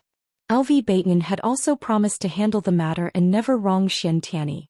At this moment, LV Baiyan's face was dark. Ignoring in Hao's gaze, he stared intently at the depths of the demon land. Evil demon, after 10,000 years, you still haven't repented? Ancestor Lin Lu's voice rang out, calm yet pressing. Evil demon.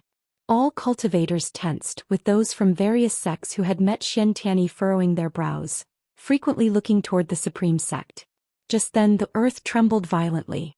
Ancestor Lin Lu remained unfazed. He raised his right hand, strengthening the formation. The demonic qi in the ground fissures grew more potent and frenzied, trying to shatter the golden inscriptions on the surface, as if countless vengeful demons were about to burst from the abyss.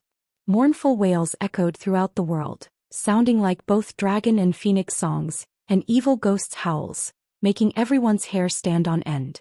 Boom! A terrifying force suddenly broke through the surface, shattering the golden inscriptions. Rolling demonic qi surged to the sky, merging with the thunderclouds and sending the golden umbrella flying. Ancestor Lin Lu was caught off guard, forced back by the overwhelming pressure.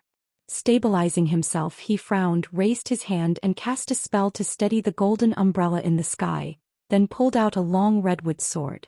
Hundreds of 7 stars spirit realm cultivators spread out, surrounding the terrifying pillar of demonic qi, each taking out their magic artifacts. Ji Xianling wielded a large fan, with golden flames leaping from its 7 apertures. His gaze noticed a figure rising within the demonic qi pillar, causing his pupils to dilate suddenly. So it's all true. In the 3rd Medicine Valley, Guan dismounted from the blood prison Great Saint's back. Instead of returning to his quarters, he turned and looked north. His brows furrowed, his eyes filled with coldness. His expression quickly changed. He retracted his gaze and prepared to go upstairs. At that moment, a figure flew in from afar. He stopped, turned, and saw Ji Xiaoyu swiftly approaching like a fairy descending from the sky before him. Guan saluted her, smilingly asking, "Third Miss, what brings you here?" Ji Xiaoyu raised her hand, revealing a jade pendant. "Leave this with you. Don't mention it to anyone. I will come back for it later." She tossed it to Guan and then turned to leave as quickly as she came. Guan's divine sense scanned it as he nonchalantly put the jade pendant into his storage bag before turning to go upstairs. The jade pendant contained intelligence about the 7 stars spirit realm. Why did Ji Xiaoyu give it to him? Could she have guessed something? Meanwhile, in the demon land, a figure stepped out from the roiling demonic qi. His appearance made Ji Zunling's face turn extremely grim, causing a stir among the supreme sect and disbelief in other sections. The figure emerging from the demonic qi was none other than Xian Tianyi. Xian Tianyi wore a black robe, his white hair fluttering wildly. His handsome face was pale, with deep red eye sockets, and his pupils seemed to swirl with demonic qi, appearing particularly sinister. He twisted his neck, raised his arms and stretched his body. "Senior Xian." And Hao's voice echoed from afar as he tried to rush into the formation but was stopped. On the Tsangtian sect's side, Daoist Lord frowned, calculating with his fingers. Sect Master Liang Tsunghai also frowned deeply, filled with confusion. How could this be? The Taoist of immortality from 3 Pure Ones Mountain couldn't help but look at Ancestor Lin Lu, his eyes full of meaning. Discussions buzzed among the sects and soon Xian Tianyi's identity spread. A supreme sect Mahayana realm cultivator had turned into an evil demon? This revelation shocked everyone. Once during the demonic invasion, Xian Tianyi had achieved great feats, earning the respect of cultivators worldwide. Ancestor Lin Lu stared at the evil demon, speaking coldly, "Evil demon, you dare possess a human Mahayana realm cultivator? You seek death." His voice rumbled like thunder, echoing through the heavens, heard by all. Xian Tianyi turned to him, eyes icy, and sneered, "Noisy." As soon as he finished speaking, he waved his sleeve at Ancestor Lin Lu, releasing the terrifying power of a 9th-layer loose immortal, obliterating the golden inscriptions on the ground. Ancestor Lin Lu's spellcasting tried to block it, but he was still forced back. Thousands of miles away, the golden light from the formation was shattered, sending tens of thousands of sect disciples flying with countless casualties. "You?" Ancestor Lin Lu glared at Xian Tianyi, his tone filled with shock and anger. What was happening? Their cultivation? Before he could think further, Xian Tianyi raised his hand, palm facing the sky, with a wild smile on his face. He grabbed with his right hand and yanked downward. The thunderclouds in the sky collapsed instantly, the terrifying pressure causing all cultivators outside the formation to plummet to the ground, and the earth trembled. Chapter 204 Above Loose Immortal. Xian Tianyi merely grabbed out with his hand, but it gave all the cultivators a sense of the sky falling, with the heavens shaking and the earth roaring, reverberating in everyone's ears. The cultivators of the 7-star spirit realm also fought desperately to resist. Although their cultivation was high, it was only impressive compared to the cultivators outside the formation. Before Xian Tianyi they were insignificant. Rumble. The earth continuously shattered, overwhelming demonic energy surged forth like a volcanic eruption, and countless lightning bolts intertwined like dragons and snakes, converging in the palm of Xian Tianyi's right hand. At this moment, Xian Tianyi's momentum reached its peak. White hair wildly fluttered, a madman expression as if a demonic god had descended upon the world. Ancestor Lin Lu steadied himself and quickly cast spells with both hands, pushing forward with a palm strike, the mana like a dragon emerging from the abyss, carrying the spiritual energy of the heavens and earth, fire and wind intertwined, sweeping across the shattered earth, heading straight for Xianxia. In the face of this mana, everything in the world seemed insignificant. Xianxia raised his hand. Facing the vast tide of wind and fire, he blocked it with one palm, causing the raging wind and fire to split apart, forming countless fire dragons scattering in all directions. Form the array, exterminate the demon. Ancestor Lin Lu roared angrily, and the other 7-star spirit realm cultivators leaped away, distancing themselves from Xianxia. Suddenly the rolling dust behind Ancestor Lin Lu was scattered, and Xianxia stepped behind him standing sideways. Xianxia's eyes were filled with killing intent. With one palm strike, his hand ignited with demonic flames, penetrating Ancestor Lin Lu's chest, splattering blood. Ancestor Lin Lu's eyes widened with a look of shock and anger. Xianxia lifted his arm, following up with a dive, slamming Ancestor Lin Lu, who was impaled on his arm, into the shattered ground.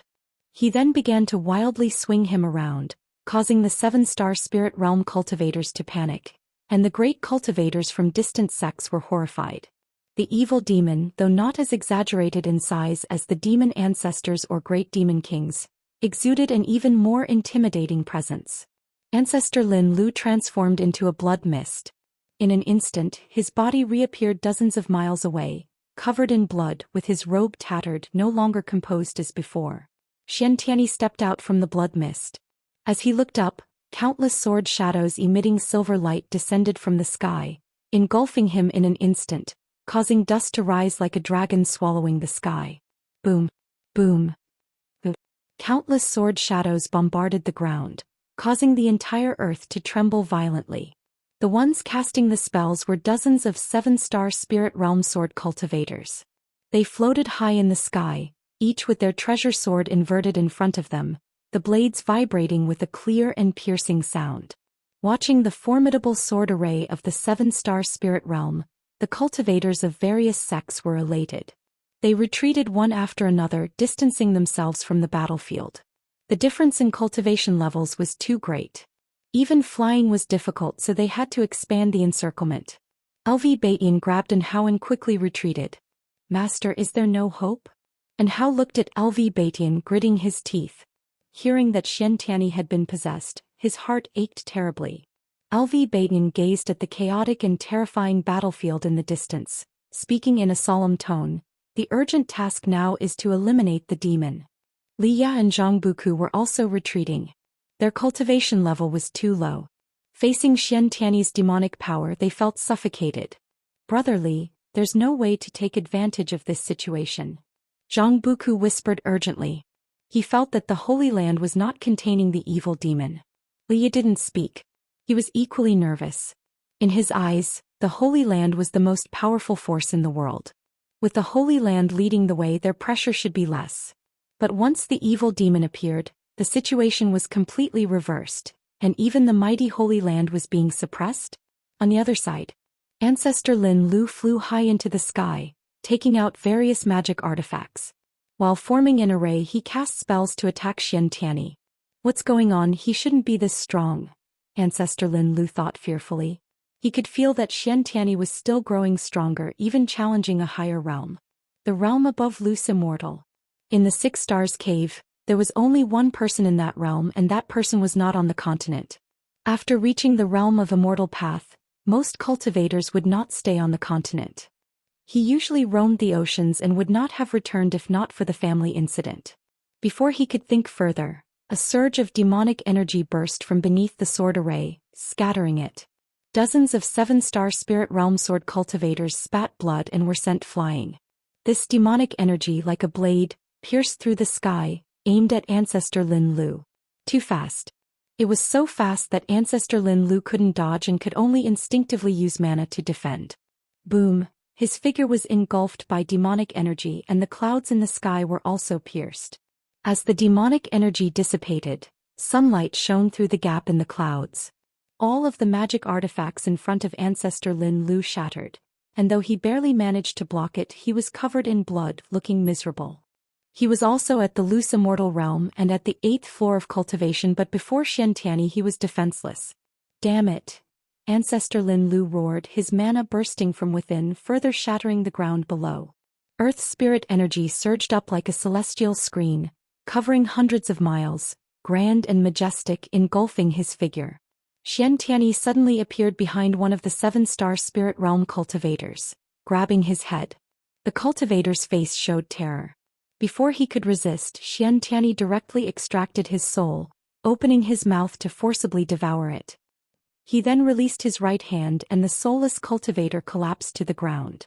This scene terrified the other 7-star spirit realm cultivators, who fled in panic. Xiantiani immediately disappeared and reappeared behind a female cultivator, grabbing her head and devouring her soul. These Mahayana cultivators had no chance to resist in his presence. Boom! A gust of wind came and Xiantiani instinctively turned his head. He saw beam after beam of green light phantoms rushing out of the spiritual energy curtain covering half the sky. Each held different forms of magic artifacts, stood 100 feet tall, and looked like celestial soldiers from another world, unstoppable. The Third Medicine Valley. Guan sat at his desk, practicing calligraphy while watching the battle.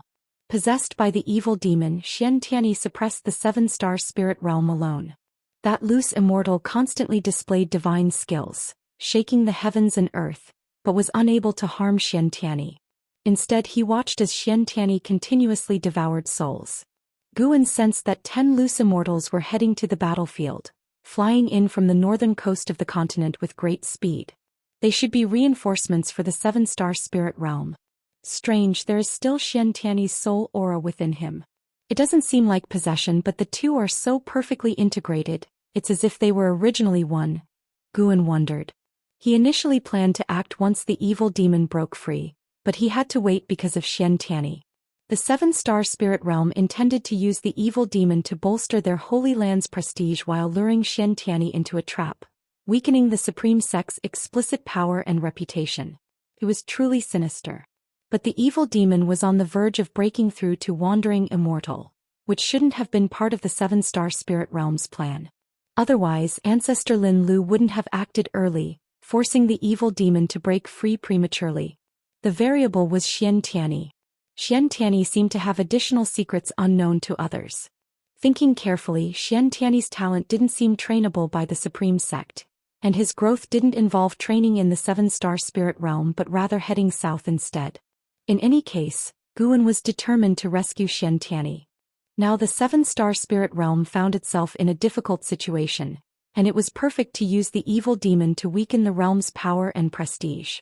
At the very least, let the other sects know that the 7-star spirit realm was not invincible. Gu Ayan's eyes turned subtle when he saw Xiantiani spared Ji Xianling.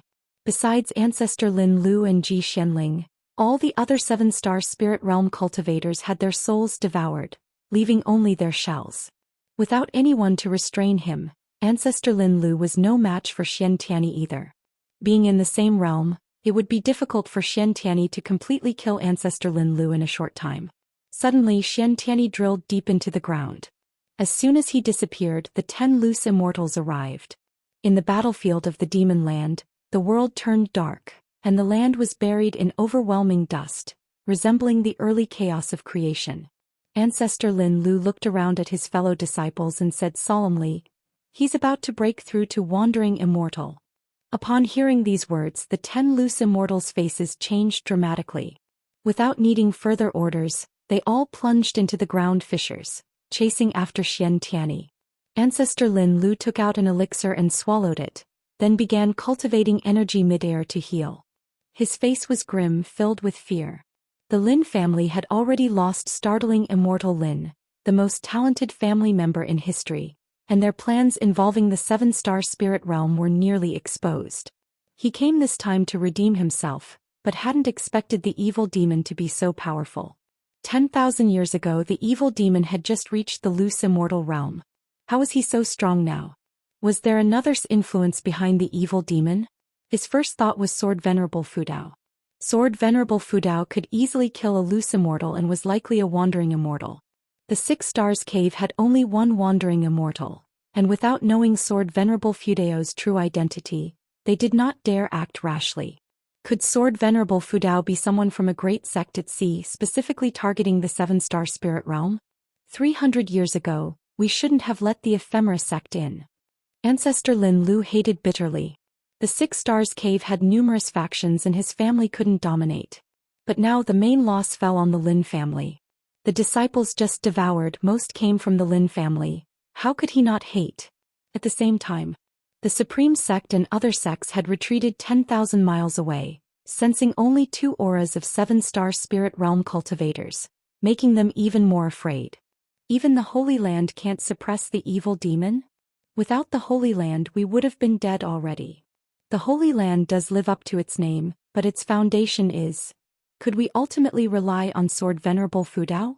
I suspect he'll only act when the evil demon reaches the 3 dynasties border. We're truly useless, always troubling him, the cultivators discussed while the Supreme Sect remained somber. Xianxia being possessed by the evil demon was a huge blow to their morale. LV Baiyan looked into the distance, his face dark and eyes flashing. And Hao had calmed down waiting for the outcome. He hadn't yet connected Xianxia's plight to the Holy Land, only cared for Xianxia's safety. However, it didn't take long before an even more terrifying demonic energy erupted from the ground, startling everyone. Chapter 205, Majestic Divine Might, Wandering Immortal Arrives Rumble. The sky above the Supreme Sect was covered by rolling thunderclouds as if a storm was about to break. The sky changed so quickly that the disciples who were still busy in the Third Medicine Valley hurried their tasks. Guan descended from the pavilion feeling that Xianxia had already half-stepped into the wandering immortal realm, which made him very interested in the sealing ground of the evil demon. What exactly was hidden below? Could actually allow the evil demon to break through in one fell swoop. There must be a secret down below. Could it be that the evil demon also had the ability to evolve lifespan cultivation? Guan's mind wandered and he was already prepared to take action. Once Xianxia dealt with the 11 loose immortals of the 7-star spirit realm, he would make his move. He could feel the heavenly might condensing in the sky above the battlefield, signifying that Xianxia was about to face the tribulation. Tiseihe, is the tribulation range of a loose immortal this large? Guan looked at the thunderclouds in the sky and thought silently. This gave him a clearer concept of the celestial tribulation of the immortal path. The tribulation of the evil demon had covered the entire continent, showing just how exaggerated the power of the tribulation was. If the tribulation from loose immortal to wandering immortal was already like this, then what kind of power would the tribulation from wandering immortal to heaven and earth flying immortal be? The aura of a distant loose immortal suddenly disappeared. It seemed he had died at Xianxia's hands. With the first there would be a second. The successive deaths of 2 loose immortals made Ancestor Lin Lu, who was healing, unable to remain calm. He immediately rushed into the underground to support. Guan observed the tribulation. He could feel the spiritual power of the 5 elements in the heaven and earth gathering toward the thunderclouds above, rushing toward the crossing site at an extremely fast speed after entering the clouds. The spiritual power of the 5 elements in heaven and earth thus gathered together to accumulate heavenly might. The 3rd loose immortal fell. After devouring the souls of the loose immortals, Xianxia's momentum soared. Vaguely, Guan felt 2 strands of demonic qi surging within one body. Could it be that Xianxia and the evil demon were vying for control of the body? Guan silently thought, keeping a cautious attitude. If Xianxia's soul was about to collapse, he would immediately take action. For mortals, the distance from the Supreme Sect to the Demon Land was a lifelong journey that could never be covered. But for Guan, it only took one step. The disciples in the valley began to gather, discussing what the thunderclouds in the sky portended.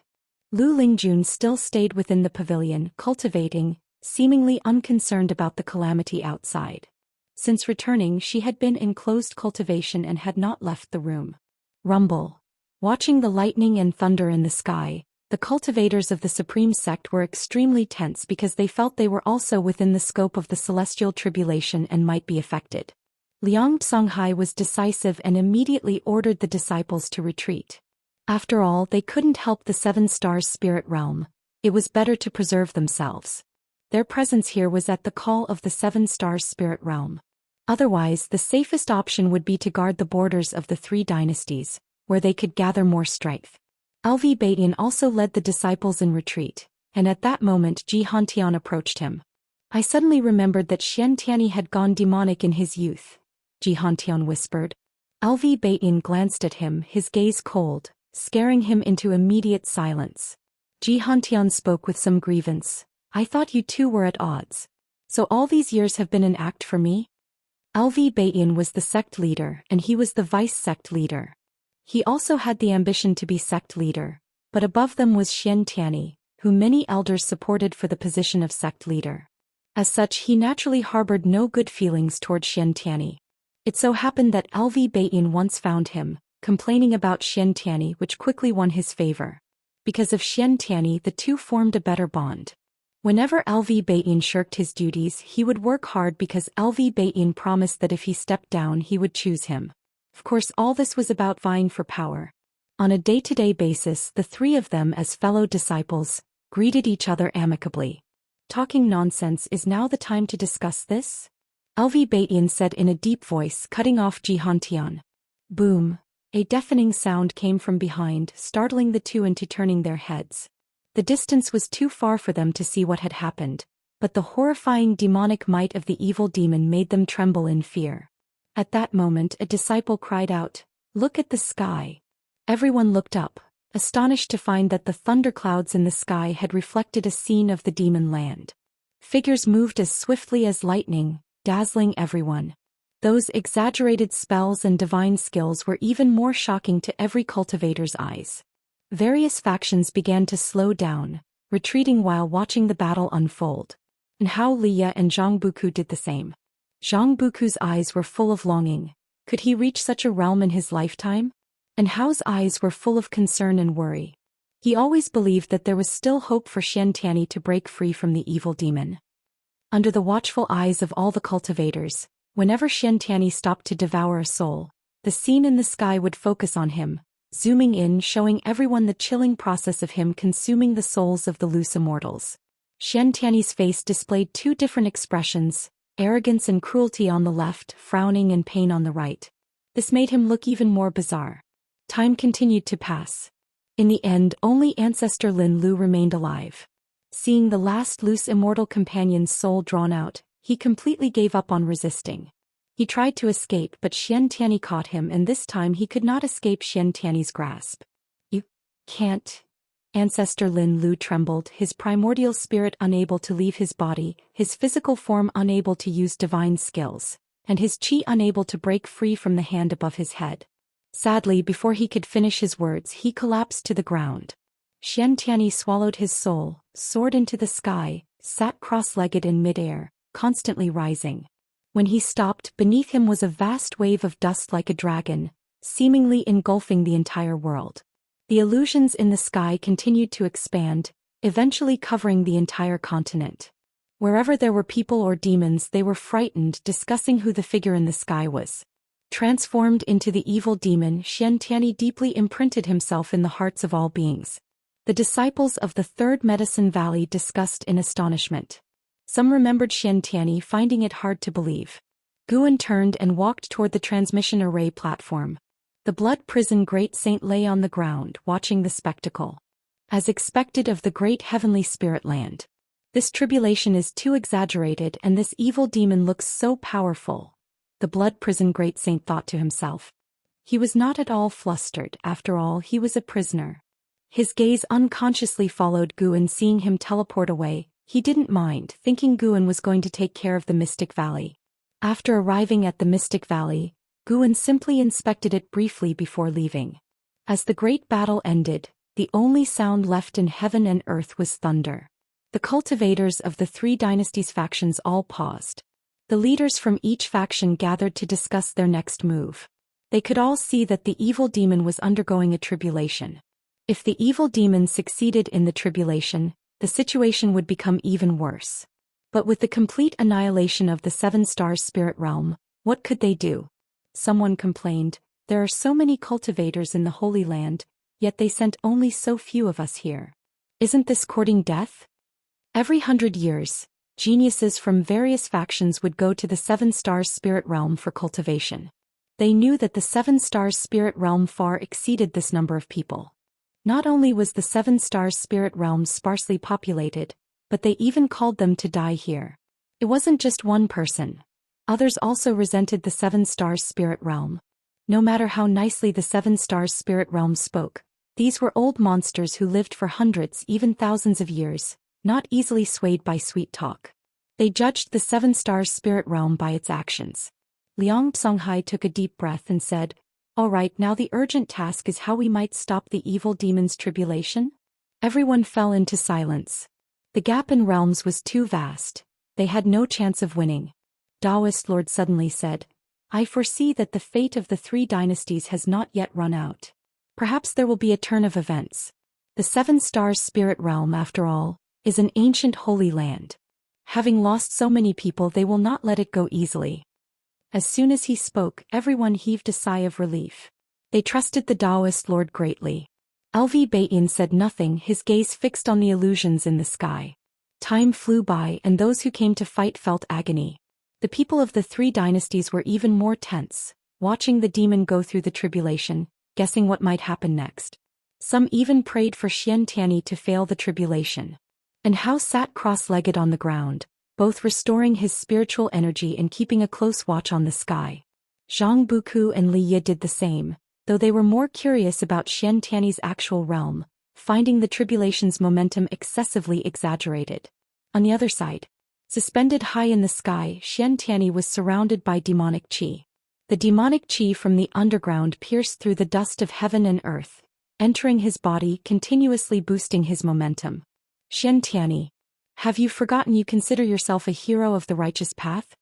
A voice rang out in fury and alarm. From the dust wave emerged the disheveled Zhou Xian, shouting angrily at Xiantiani.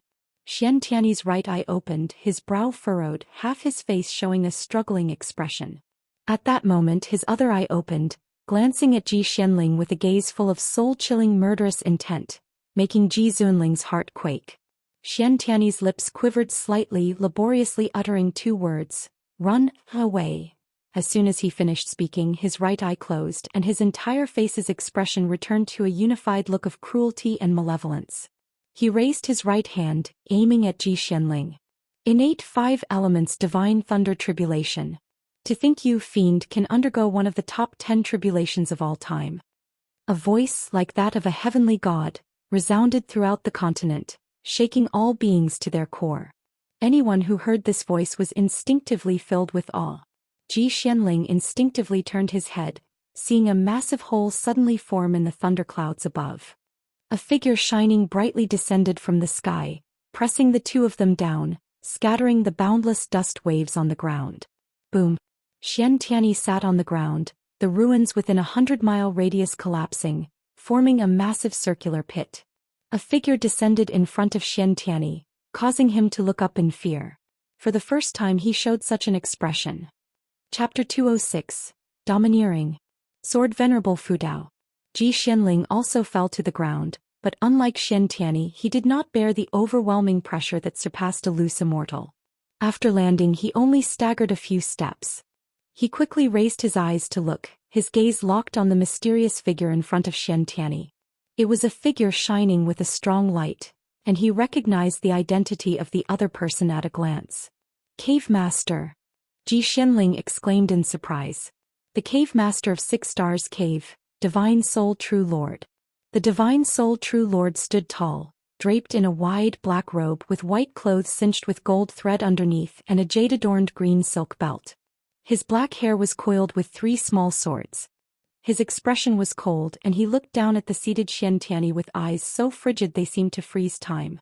The illusion in the sky mirrored Xiantiani's figure while also reflecting the image of the Divine Soul True Lord, allowing everyone in the world to see his true appearance. Even the most esteemed great cultivators instinctively revered the Divine Soul True Lord at first sight. Just by standing there, the Divine Soul True Lord exuded an invincible aura. The people of the world were even more encouraged.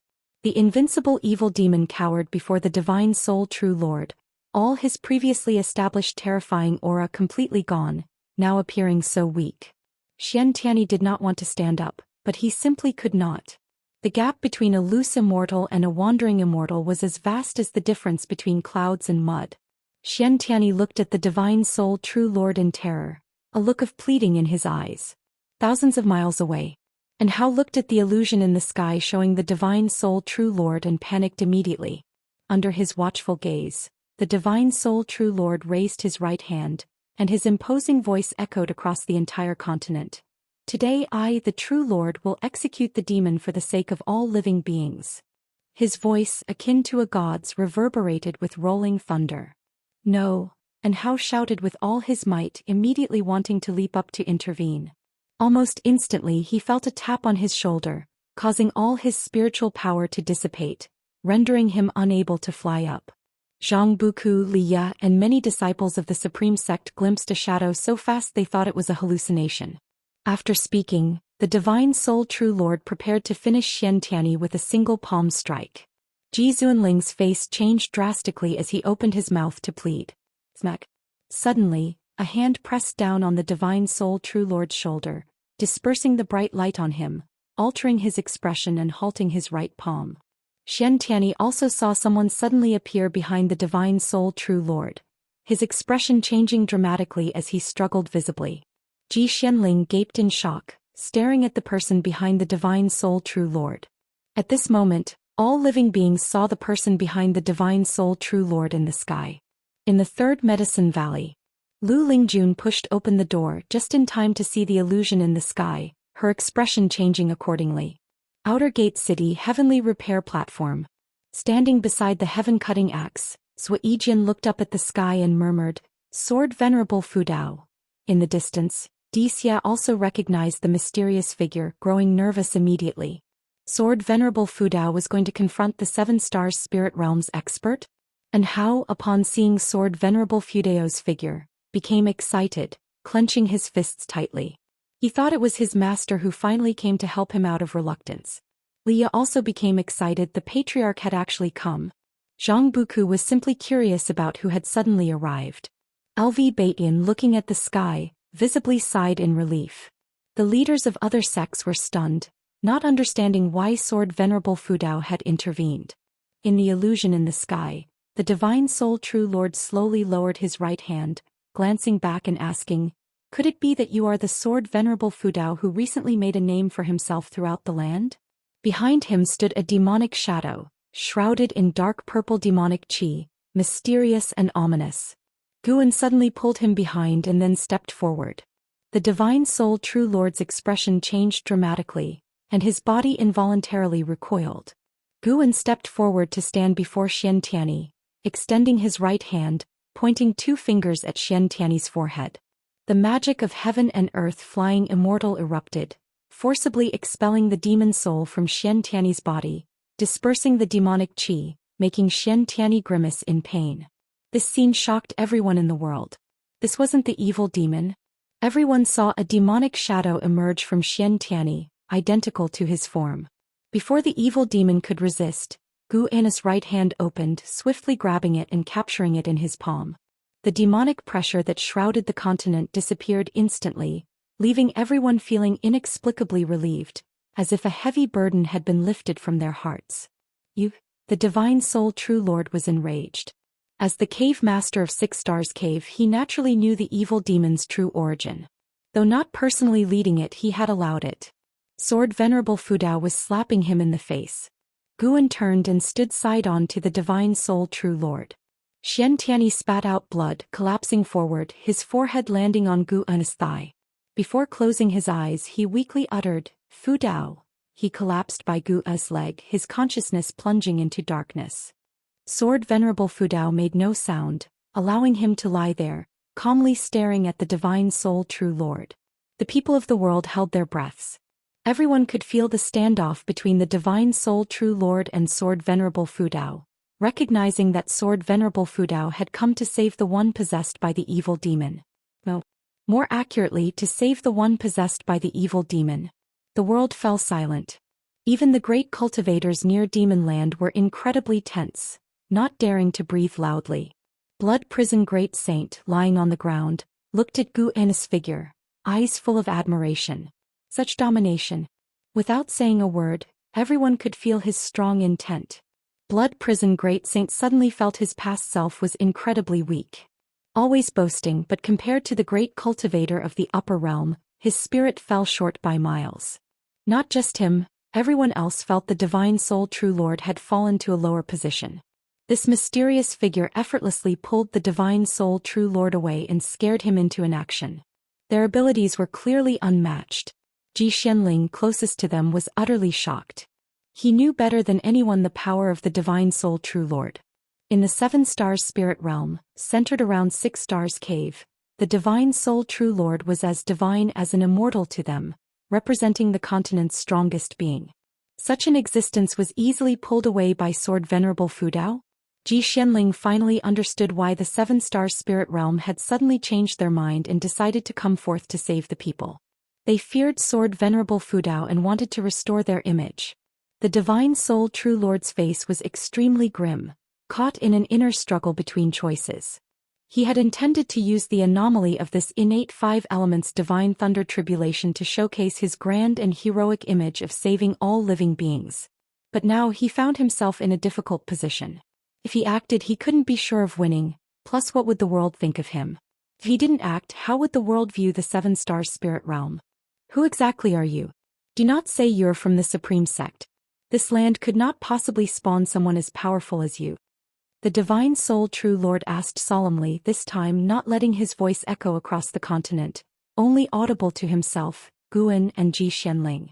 Guan did not answer him but raised his right hand and pointed his index finger at his face. Somehow, facing Guan's fingertip, the divine soul true lord felt fear. Too overbearing. The other party didn't want to converse, only conveying one message for him to back off. Otherwise, the divine soul true lord realized that, given the unmatched power of the other party, he might very well die. He was, after all, a wandering immortal. Not only on this continent but across the nearby sea areas, his cultivation level was among the top. In an instant, many thoughts crossed the divine soul true lord's mind. Finally, he coldly snorted, flicked his sleeves and disappeared within a few steps. He left gracefully, yet in the people's eyes, it was a stance of fear no matter how upright his posture was. The reason Guan didn't kill the divine soul true lord was that the world was watching, and a public execution would not be good. Firstly, because the 7 stars spirit realm was a holy land here to save the world, and secondly, to avoid drawing other great cultivators from the star caves. However, sometimes not killing had a greater deterrent effect than killing. Not killing could both instill fear and leave room for the opponent to fantasize. Killing meant a never-ending vendetta. Guan looked up. The celestial might was dispersing. With the evil demon gone and unable to cross the tribulation, the heavenly tribulation naturally couldn't continue. He then vanished from the spot. Xian Tianyi, leaning against Guan's leg, fell forward, and Zhou Xian appeared out of thin air, catching him before his forehead hit the ground. Seeing this, LV Baitian immediately called for Supreme Sect disciples to follow him to rescue. Over 10,000 Supreme Sect cultivators flew up all at once, fearless, every one of them with excitement written on their faces. With Sword Venerable Fudao present, what did they have to fear? Leaders from other sects exchanged glances. The situation had exceeded their expectations, too much information challenging their understanding. Liang Songhai took a deep breath and said, "The 3 dynasties advance and retreat together." With that, he immediately flew towards Songtian sect. Other sect leaders snapped out of it and went to give orders. Winning over Sword Venerable Fudao had become their most important task in years. The recent confrontation only solidified this belief. Sword Venerable Fudao turned out to be stronger than the Holy Land. In the 3rd Medicine Valley, Lu Lingjun watched as the illusions in the sky gradually dispersed, pulling her thoughts back to reality. Instinctively, she wanted to find Guan to discuss her observations from the battle but realized his presence was not in the valley. She unconsciously scanned Mystic Valley with her divine sense, finding Guan among the mountain woods nearby, inspecting medicinal herbs, and she breathed a sigh of relief. She showed a helpless smile. Such a great spectacle ignored, all he worried about were his plants. Truly hopeless. Elsewhere. In the inner sect city, Ji Xiaoyu stood on the eaves, glancing up at the sky. Even as the illusions started to fade, she did not avert her gaze. She hadn't seen the Divine Soul True Lord before but could feel his high status within the Seven Stars spirit realm. Such a powerful being was forced to retreat by Sword Venerable Fudao. Her eyes filled with complexity. Sword Venerable Fudao, who exactly are you? After this battle, she guessed the Seven Stars spirit realm would have to humble themselves. Before Sword Venerable Fudao came along, the Seven Stars spirit realm wouldn't dare to commit blatant evil, let alone now. However, the Seven Stars spirit realm would surely frantically investigate Sword Venerable Fudao, and the Ji family from the Supreme Sect would become their tool. Patriarch, was this outcome within your expectation? Ji Xiaoyu's lips curled into a smile as she turned to leave. Just as she turned, the inner sect city erupted in thunderous cheers. One city was but a microcosm of the world. The entire world erupted into a feverish celebration. Chapter 207. Like Pan and over the ocean, Divine Soul True Lord sat on a huge gourd, his arms crossed in front of his chest as the sea breeze blew his hair. He closed his eyes, frowning deeply. The more he thought, the angrier and more restless he became. After this battle, the prestige of the Holy Land would surely plummet. How could he not be angry? He just couldn't judge Sword Venerable Fudao's attitude towards the Seven-Star spiritual realm. For now, Sword Venerable Fudao did not seem hostile towards the Seven-Star spiritual realm. The previous Lin Jingxian killed himself, and Ji Xianling went to the Supreme Sect without incident. This time was no different. Sword Venerable Fudao only pushed him back and did not strike a killing blow. He couldn't tell if Sword Venerable Fudao feared the Seven-Star spiritual realm or had no killing intent from the start. In fact, when the evil demon attacked the wandering immortal realm, Divine Soul True Lord had sensed it but deliberately did not intervene. He allowed the Lin family loose Immortal and disciples to be devoured by the evil demon to create a more terrifying image of the evil demon. The stronger the evil demon, the more prestige he would gain by exterminating it. Secondly, he wanted to use this opportunity to eliminate the Lin family, thus removing the cause and effect of offending Sword Venerable Fudao. Had he succeeded, the Seven-Star spiritual realm would have maintained the prestige of the Holy Land while resolving any grudges with Sword Venerable Fudao, achieving a perfect outcome. But things went wrong. Sword Venerable Fudao acted ahead of schedule. It seems Sword Venerable Fudao is related to Xianxia. Could he be from the Starseed congregations? The more he thought about it, the more likely Divine Soul True Lord found this possibility.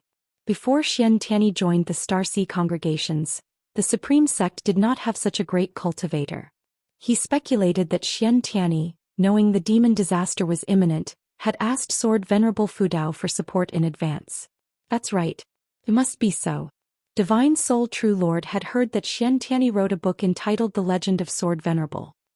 He raised his right hand and took out a token, hesitating for a moment before probing it with his divine sense.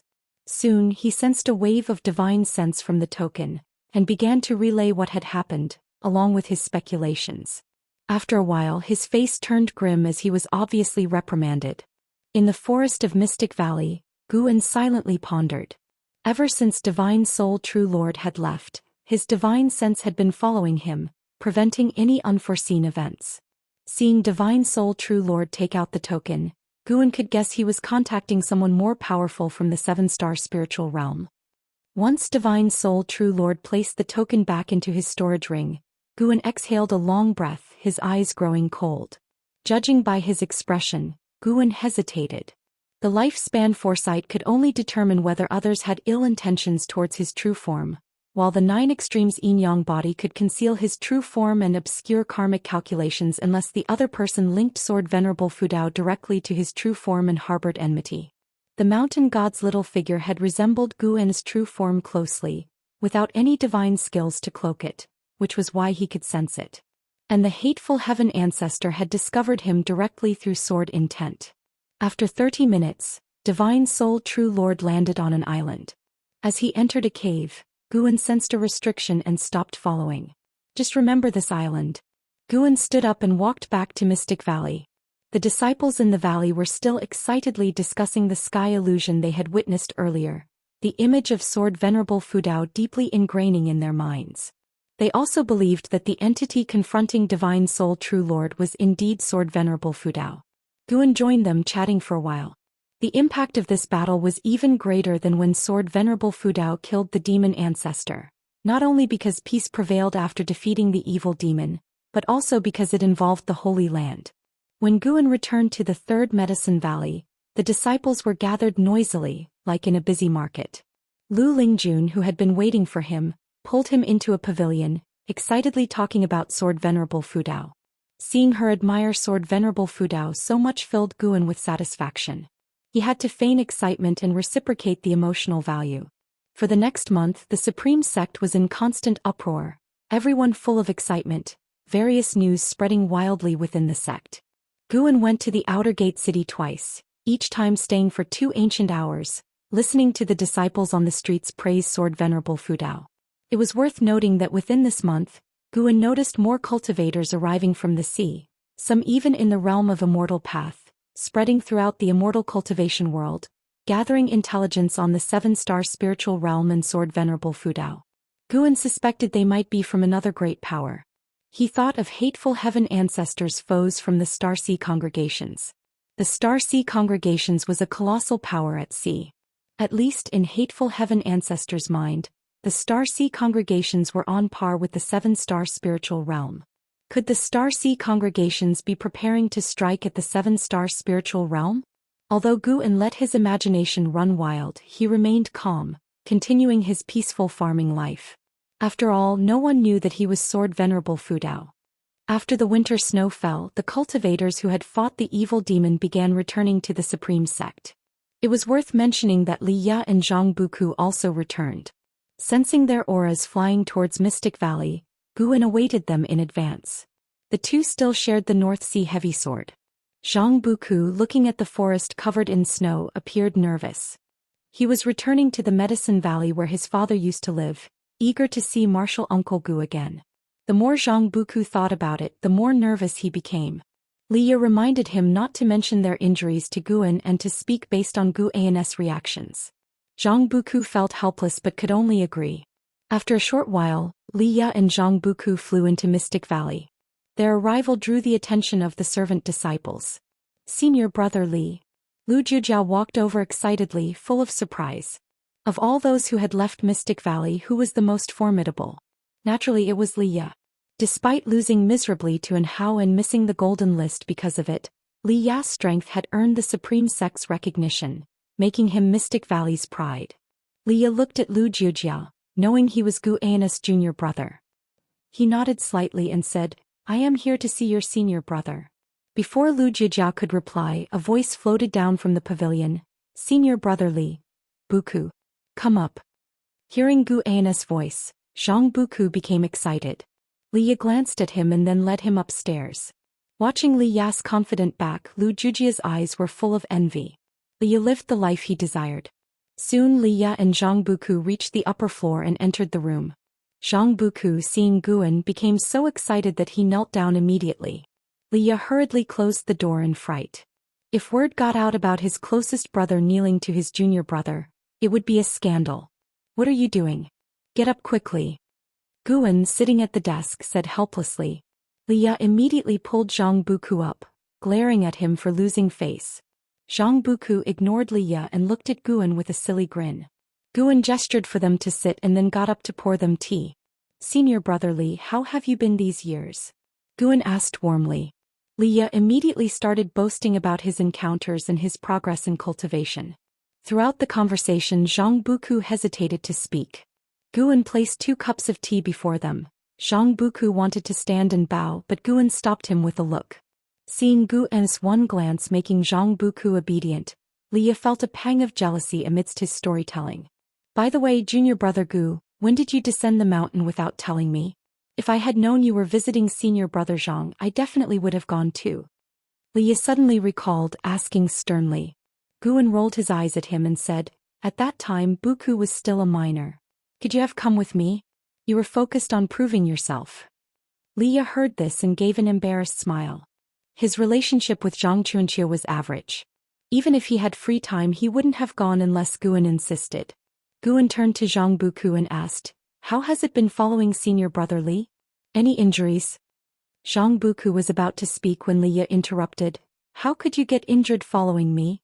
These years we've been a great team, having everything we wanted, and our cultivation has advanced rapidly."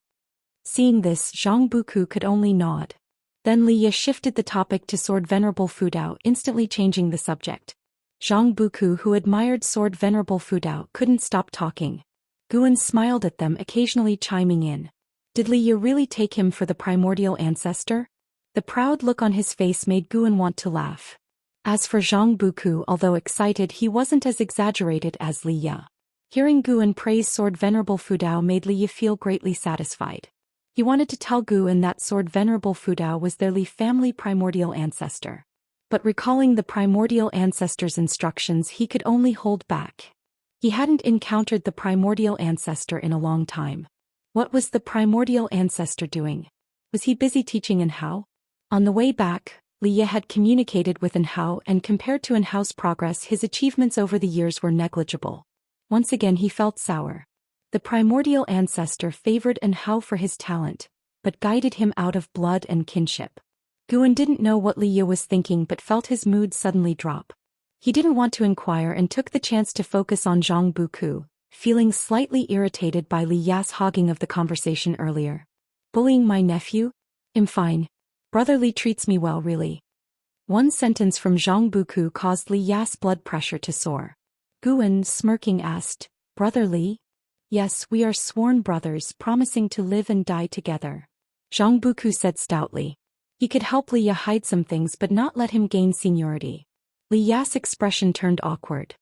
His gaze fell on the paper in front of Guan. Seizing the moment, he picked it up and asked abruptly, Junior Brother Gu, what are you writing? Guan smiled and replied, a book called Journey to the West. Journey to the West? Never heard of it. Just started writing it. All right then, I wish you to become a famed writer like Pan En. Liya skimmed a few lines before putting it back, mainly using it to divert the conversation. He didn't really care about Journey to the West. Zhu Beiji carrying his wife? What nonsense. This book seemed boring at first glance. Chapter 208 Hostility from the Divine Soul True Lord. When Liya put down the paper, the conversation unconsciously turned back to Sword Venerable Fudao, as if they could talk about him endlessly. Zhang Buku said that earlier when Sword Venerable Fudao made his move, he saw a blurred figure, suspecting it was Sword Venerable Fudao who passed right in front of them. Liya also said he saw it and the two were quite convinced. Guan found it amusing. He had deliberately let Enhao and the other two see him, accurately speaking, let the cultivators from the Supreme Sect notice that he was coming from there. With the limitless freedom step, Guan could move beside Divine Soul True Lord in one step. The three chatted for another ancient hour before Liya and Zhang Buku bade farewell. Liya was preparing to bring Zhang Buku into the sect, and there were many things to be busy with, so Guan naturally did not keep them. Watching them disappear into the heavy snow, Guan stood there for a while before entering the house. At the end of the year, as the spring festival approached, since the human race had completely overcome the demon calamity, it seemed peaceful days were ahead, so LV Baixia ordered an extravagant spring festival celebration this year. Before the spring festival even arrived, each city began preparations, and this atmosphere also affected Mystic Valley and the Third Medicine Valley. To welcome the new era, LV Baitian issued various decrees, raising the treatment of every level of disciple, down to even the servant disciples, making the entire sect jubilant. Riding the blood prison Great Saint, Guan strolled through the outer gate city. He could sense many people hiding their cultivation levels in the city, with more than 20 Mystic Heart Realm cultivators, 3 Mahayana Realm and 1 in the Nirvana Realm. These people were all from overseas, and in the past year they had been gathering various intelligence, mainly about the views of Supreme Sect cultivators on the Holy Land 7 Stars Spirit Realm and Sword Venerable Fudao. They did not affect Guan, so he could not be bothered with them. Along the way, Guan met many old acquaintances, some who graduated from Medicine Valley, and some fellow disciples he met at the Book Collection Hall and Elixir Hall. Engaging in small talk, he did not feel bored but rather found it interesting. Listening to friends' current endeavors in immortal cultivation also broadened his experience. The spring festival atmosphere enveloped every street. Even the blood prison Great Saint looked around curiously. Unknowingly, Guan arrived at the heavenly repair platform again. The vast heavenly repair platform was crowded and noisy, with many outer disciples standing guard around the edges. First vanquish the demon ancestor, then eliminate the evil demon sword. Venerable Fudeo's prestige had reached its peak. Even disciples from other sects would come to the heavenly repair platform to worship the word's righteous path. The entire immortal cultivation world was discussing sword Venerable Fudao, and it was worth mentioning that the sword Venerable legend written by Xianxia had become a hit. In the book, sword Venerable Fudao liked to tap his enemies on the shoulder at night, which corresponded perfectly with the earlier scene where he pressed down on Divine Soul True Lord's shoulder, making people wonder if Green Hero knew sword Venerable Fudao. Guan just watched from below the platform. There were many like him, mostly Foundation Establishment realm and Qi Cultivation realm, content to watch the excitement from afar. Then Guan patted the blood prison great saint, guiding it. With the festival coming, he had to prepare gifts for the disciples. This year's spring festival held a different meaning, as the Supreme Sect was ready for rapid development. The previous Golden List Conference, Alchemy meeting, and the world's first Sword Dao Conference had accumulated enormous wealth for the Supreme Sect, and now with the world in peace, it was time to make great strides. Guan also needed to gather high-rank medical herbs for the Grotto Heaven. Suddenly, a prompt appeared before Guan's eyes. Divine Soul True Lord has developed hostility towards you and formed the intention to kill. Would you like to perform lifespan detection on him? A prompt suddenly appeared before Guan's eyes, making him frown. Well then. Guan took a deep breath and chose to perform lifespan detection. He had looked before and wanted to see again because this time it was about his own life. Divine Soul True Lord, Wandering Immortal Realm 3rd Layer 28098/13000/180000. Currently he had around 10,000 years of life left. He should be able to seize 10,000 years of life. Guan changed his mind and had the blood prison great saint leave the outer gate city, heading outside instead of towards the inner sect, finding an uninhabited forest to stay for a while. Within a secluded palace, the floor reflected a luminous glow, with many spirit stones embedded in the stone pillars on both sides. It was these spirit stones that illuminated the hall. At the end of the hall, Divine Soul True Lord sat at the head seat holding a scroll. He slowly opened his eyes and looked at the black-clad man kneeling in the hall, saying, "You may leave." The black-clad man immediately turned and left. Once the door closed again, Divine Soul True Lord frowned, with his left hand supporting his cheek and his right hand holding the scroll, deep in thought. His gaze occasionally glanced at the scroll in his hand. Xianxia, Divine Soul True Lord muttered to himself. Since leaving the continent, although he feared Sword Venerable Fudao, he had not given up. He had ordered Supreme Sect spies to investigate all of Xianxia's relationships, and the scroll in his hand recorded everyone closely related to Xianxia. The rising power of the evil demon was likely related to Xianxia, and Sword Venerable Fudao intervened to save him. No matter how he thought about it, Divine Soul True Lord blamed Xianxia for the failure in the battle against the evil demon. So he developed a murderous intent towards Xianxia and his close associates. But he dared not act rashly, for perhaps Sword Venerable Fudao was among them in disguise. The mere thought of Sword Venerable Fudao made Divine Soul True Lord feel troubled. Fortunately, the 3-star cave had not contacted him much over these years, or he really wouldn't know how to report back. Sigh. Divine Soul True Lord sighed, stood up, and prepared to head to the small spirit realm to seclude himself. The 7-star spirit realm needed to maintain its image and avoid being discovered by nearby great powers. As the high-standing cave master, he only needed to issue orders and would not personally manage things. He took 2 steps forward, just about to descend the steps. A hand suddenly landed on his shoulder. Although it was just a light tap, his heart stopped. He couldn't forget the feeling of being tapped on the shoulder by Sword Venerable Fudao. Fear instinctively arose in his heart, and as he was about to speak, an overwhelming mana surged into his body, instantly turning his flesh into ashes, and even his primordial spirit vanished. The gap between the 9th layer of the heaven and earth flying immortal realm and the 3rd layer of the wandering immortal realm was immense. In front of Guan, Divine Soul True Lord was no different from an ant. The scroll in Divine Soul True Lord's hand also turned to ashes along with him. Guan, who had performed the 9 extremes yin-yang body technique, vanished as if he had never appeared. He quickly returned to the Supreme Sect, emerging from the bushes and walking towards the Blood Prison Great Saint.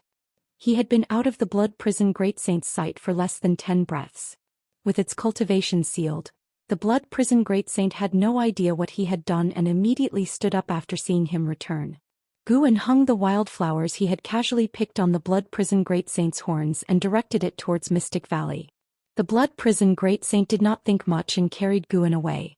At this moment, Guan appeared calm but his heart was far from at peace. He looked again at the prompt. Killing Divine Soul True Lord had given him 10,500 years of life. The wandering immortal realm was indeed formidable, no longer akin to weeds. When he killed Divine Soul True Lord, Guan did not even dare to perform a soul search as Divine Soul True Lord surely knew many high realm immortals, and he feared that soul searching might alert those powerful beings. He was already peering into the way of cause and effect. If he delved deeply into this path, it would be like gaining foresight of potential life threats. He had not even explored that cave. For a great cultivator like Divine Soul True Lord to disappear for decades or even 100 years was not unusual. It remained to be seen whether the Seven Stars Spirit Realm had a device to contact its disciples. Guan had once read a book stating that some sects across the seas possessed special artifacts. When a sect member perished, they could detect it immediately. Anyway, he would take a gamble. Guan would not allow someone harboring murderous intent towards him to live.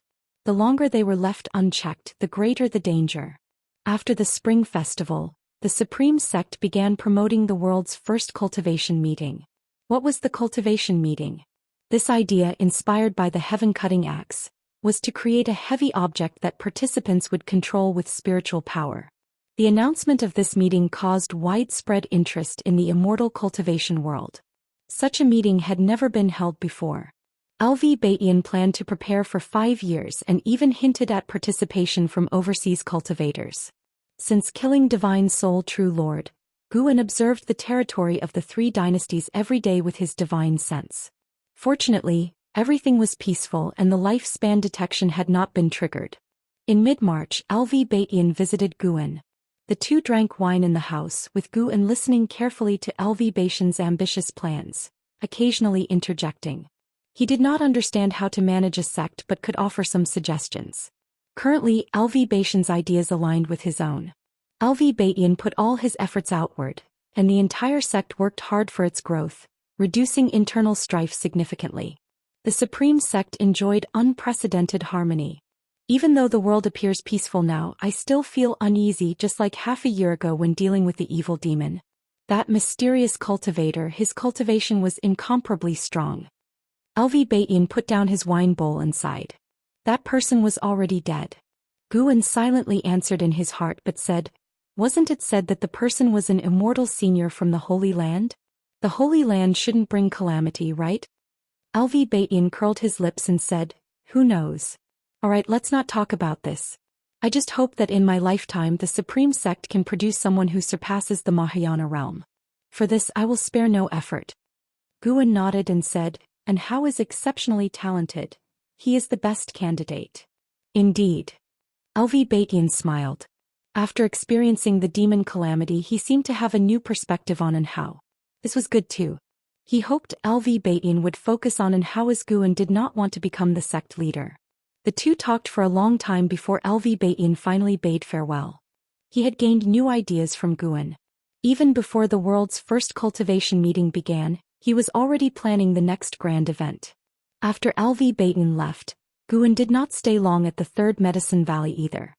He returned to Mystic Valley, then quietly left.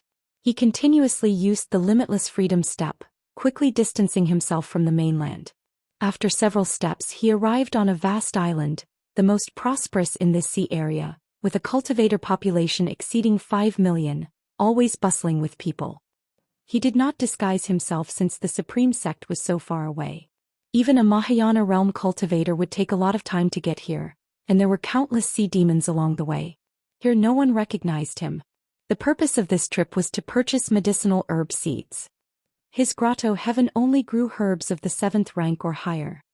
Chapter 209 Meng Lang, Loose Immortal Realm Level 6. Before coming, Guan had already observed with his divine sense that the strongest on the island was slightly stronger than a Divine Soul True Lord, but not by much. If there was a heaven and earth flying immortal, he would not have dared to come. If there was a heaven and earth flying immortal, then there could be an even higher realm. If the strongest on the surface was only a wandering immortal, there should not be a more terrifying existence hidden in the shadows. Even if there was, as long as Guan did not cause trouble, nothing should happen. He went to the Sea Protection Mansion in the city, intending to conduct a transaction and register for an identity token, which would allow him to enter and exit the various buildings. This was information he had gathered with his divine sense earlier. The Sea Protection Mansion was very large, with many cultivators coming and going, covering an area of 100 miles. As soon as Guan entered, a servant greeted him. "Senior, may I ask what you are here for?" "To register for an identity token." "All right, let me take you there. This way, please." The servant's demeanor was very respectful and enthusiastic. Guan followed him. There were many servants like him. Although their attire was not luxurious, it was clean and respectful. From the color of their clothes, their status in the Sea Protection Mansion could be judged. The clothes of this servant were the most common. After asking Guan if he was a newcomer, the servant began to introduce the Sea Protection Mansion and the island to him. This island was called Immortal Seeking Island, a famous neutral island in the ocean. Transactions could be conducted here safely. If something went wrong, the island master would ensure justice.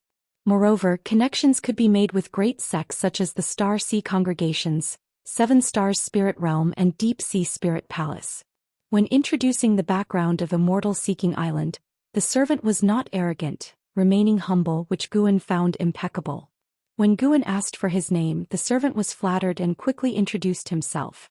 Actually, even without his introduction, Guan already knew, but it was necessary to go through the formalities. Zhou Xian, Nascent Soul Realm, 2nd Layer, 480/860/2200. A lifespan of this extent could make him a genius in the Supreme Sect, but on Immortal Seeking Island he could only serve as a servant. Guan sighed inwardly. "By the way, Senior, have you reached the Immortal Path Realm? So, I can guide you to obtain a high-rank identity token which comes with various benefits." Zhou Xian asked cautiously.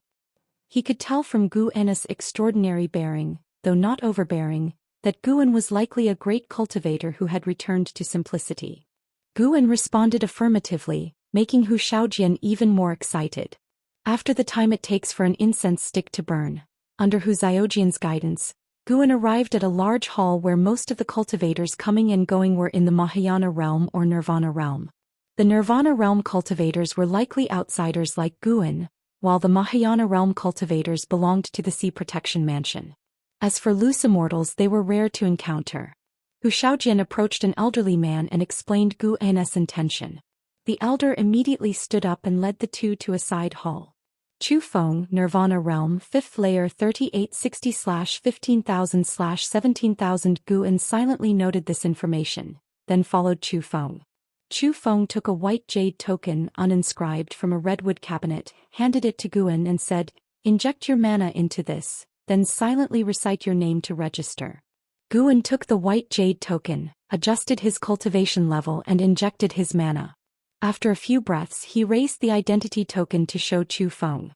Menglang, Loose Immortal Realm, 6th Layer. Chu Feng read aloud, then quickly raised his hand in salute, respectfully addressing him as senior. Zhou Xian was even more excited, also saluting. Guan put away the identity token and casually asked, "I heard there are many benefits to a high-rank identity token?" Chu Feng nodded and respectfully introduced the benefits of a high-rank identity token. Tax transaction discounts, permanent cave residence, allocation of 5 servants and more.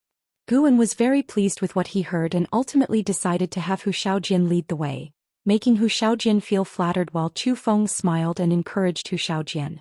Thus, Guan began his procurement journey on Immortal Seeking Island. First, he had to exchange for spirit stones. It was worth mentioning that on Immortal Seeking Island, the basic currency was a top-grade spirit stone. Low-grade and mid-grade spirit stones were not allowed here.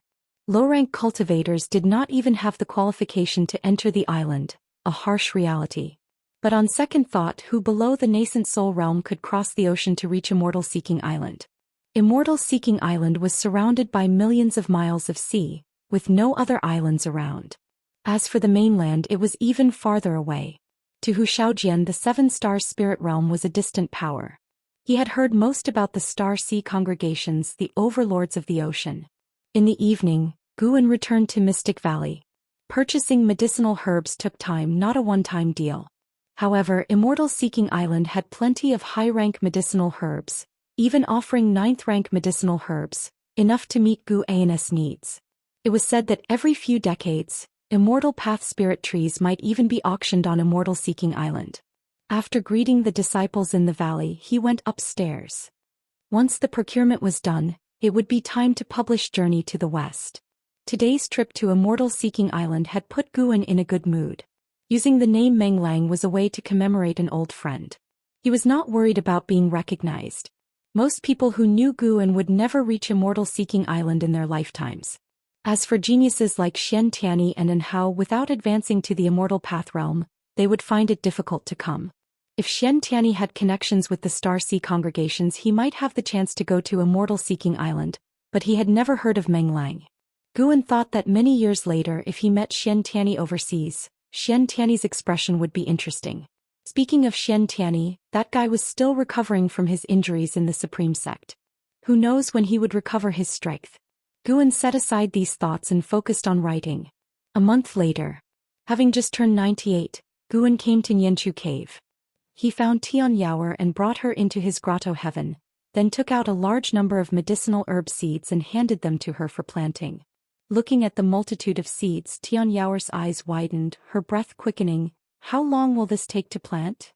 Guan had spent all his wealth, yet only a quarter of it was used. He chuckled softly. These seeds are at least 7th order.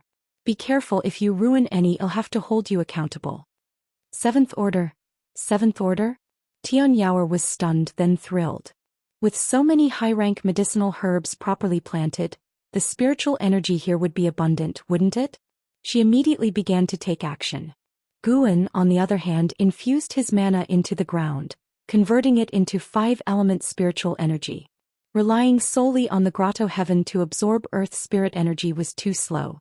Fortunately, the Heaven and Earth Primordial skill documented a sorcery on how to convert mana into spiritual energy. Busy days awaited. Time flew by, and the immortal cultivation world welcomed a period of peace. In the blink of an eye, 2 years had passed.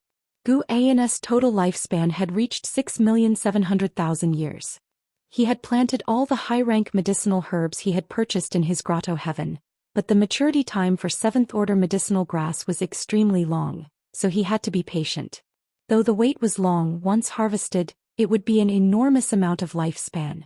Moreover, 7th-order medicinal grass had a strong life force and required little oversight. That year the Supreme Sect had grown much stronger. Meanwhile, the Taizong dynasty and the Tianwei dynasty had begun to war, while the Great Jiang dynasty remained stable, not participating in the conflict. The dynastic struggles were cruel but not a catastrophe, having no impact on the immortal cultivation world.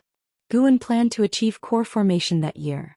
His surface cultivation level needed to be improved. One day at noon, Xianxia came to visit Guan. As they entered the house to chat, Xianxia cast many restrictions first.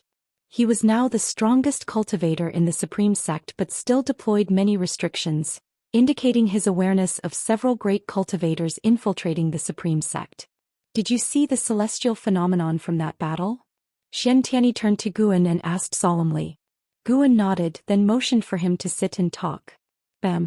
Xianxia slammed the table in fury, cursing, I was schemed against by the 7 Stars spirit realm. A bunch of bastards. This isn't over. Guan's eyelids twitched. Why are you telling me this? He suddenly suspected that the Divine Soul True Lord's hostility towards him a few months ago was due to investigating Xianxia's connections. The 7 Stars spirit realm? Are you talking about the Holy Land? Guan asked cautiously. Xianxia sat down, took a deep breath and said, Yes, I was thrown into the evil demon's sealing ground by cultivators from the 7 Stars spirit realm. If not for Sword Venerable Fudeo's intervention, they would have wanted to eliminate me completely. How hateful. Divine Soul True Lord, just you wait. Guan said worriedly, the Holy Land is powerful. You mustn't be reckless. Even the entire Supreme Sect wouldn't be enough. Xianxia looked at him and snorted, I know that, but am not just a disciple of the Supreme Sect. Am also a disciple of the Star Sea congregations. My peers have already infiltrated the Supreme Sect.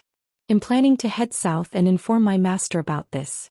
The Star Sea congregations and the Seven Stars Spirit Realm both follow the righteous path and do not harm the common people.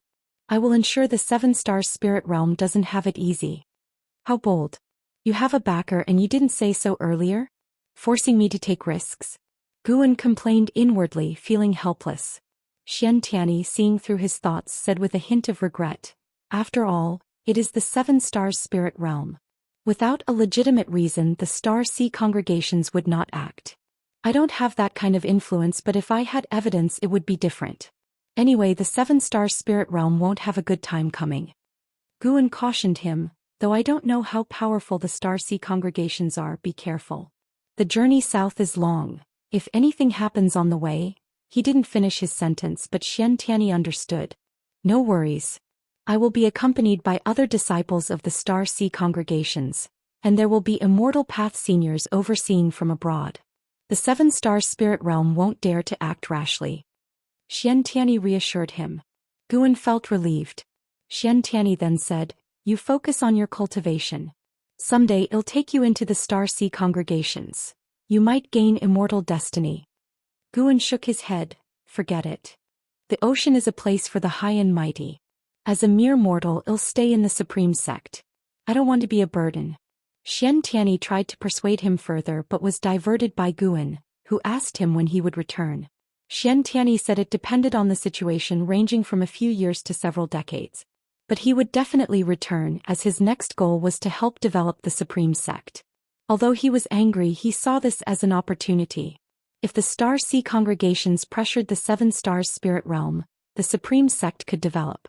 Even though he now belonged to the Star Sea congregations, he wanted to help the Supreme Sect.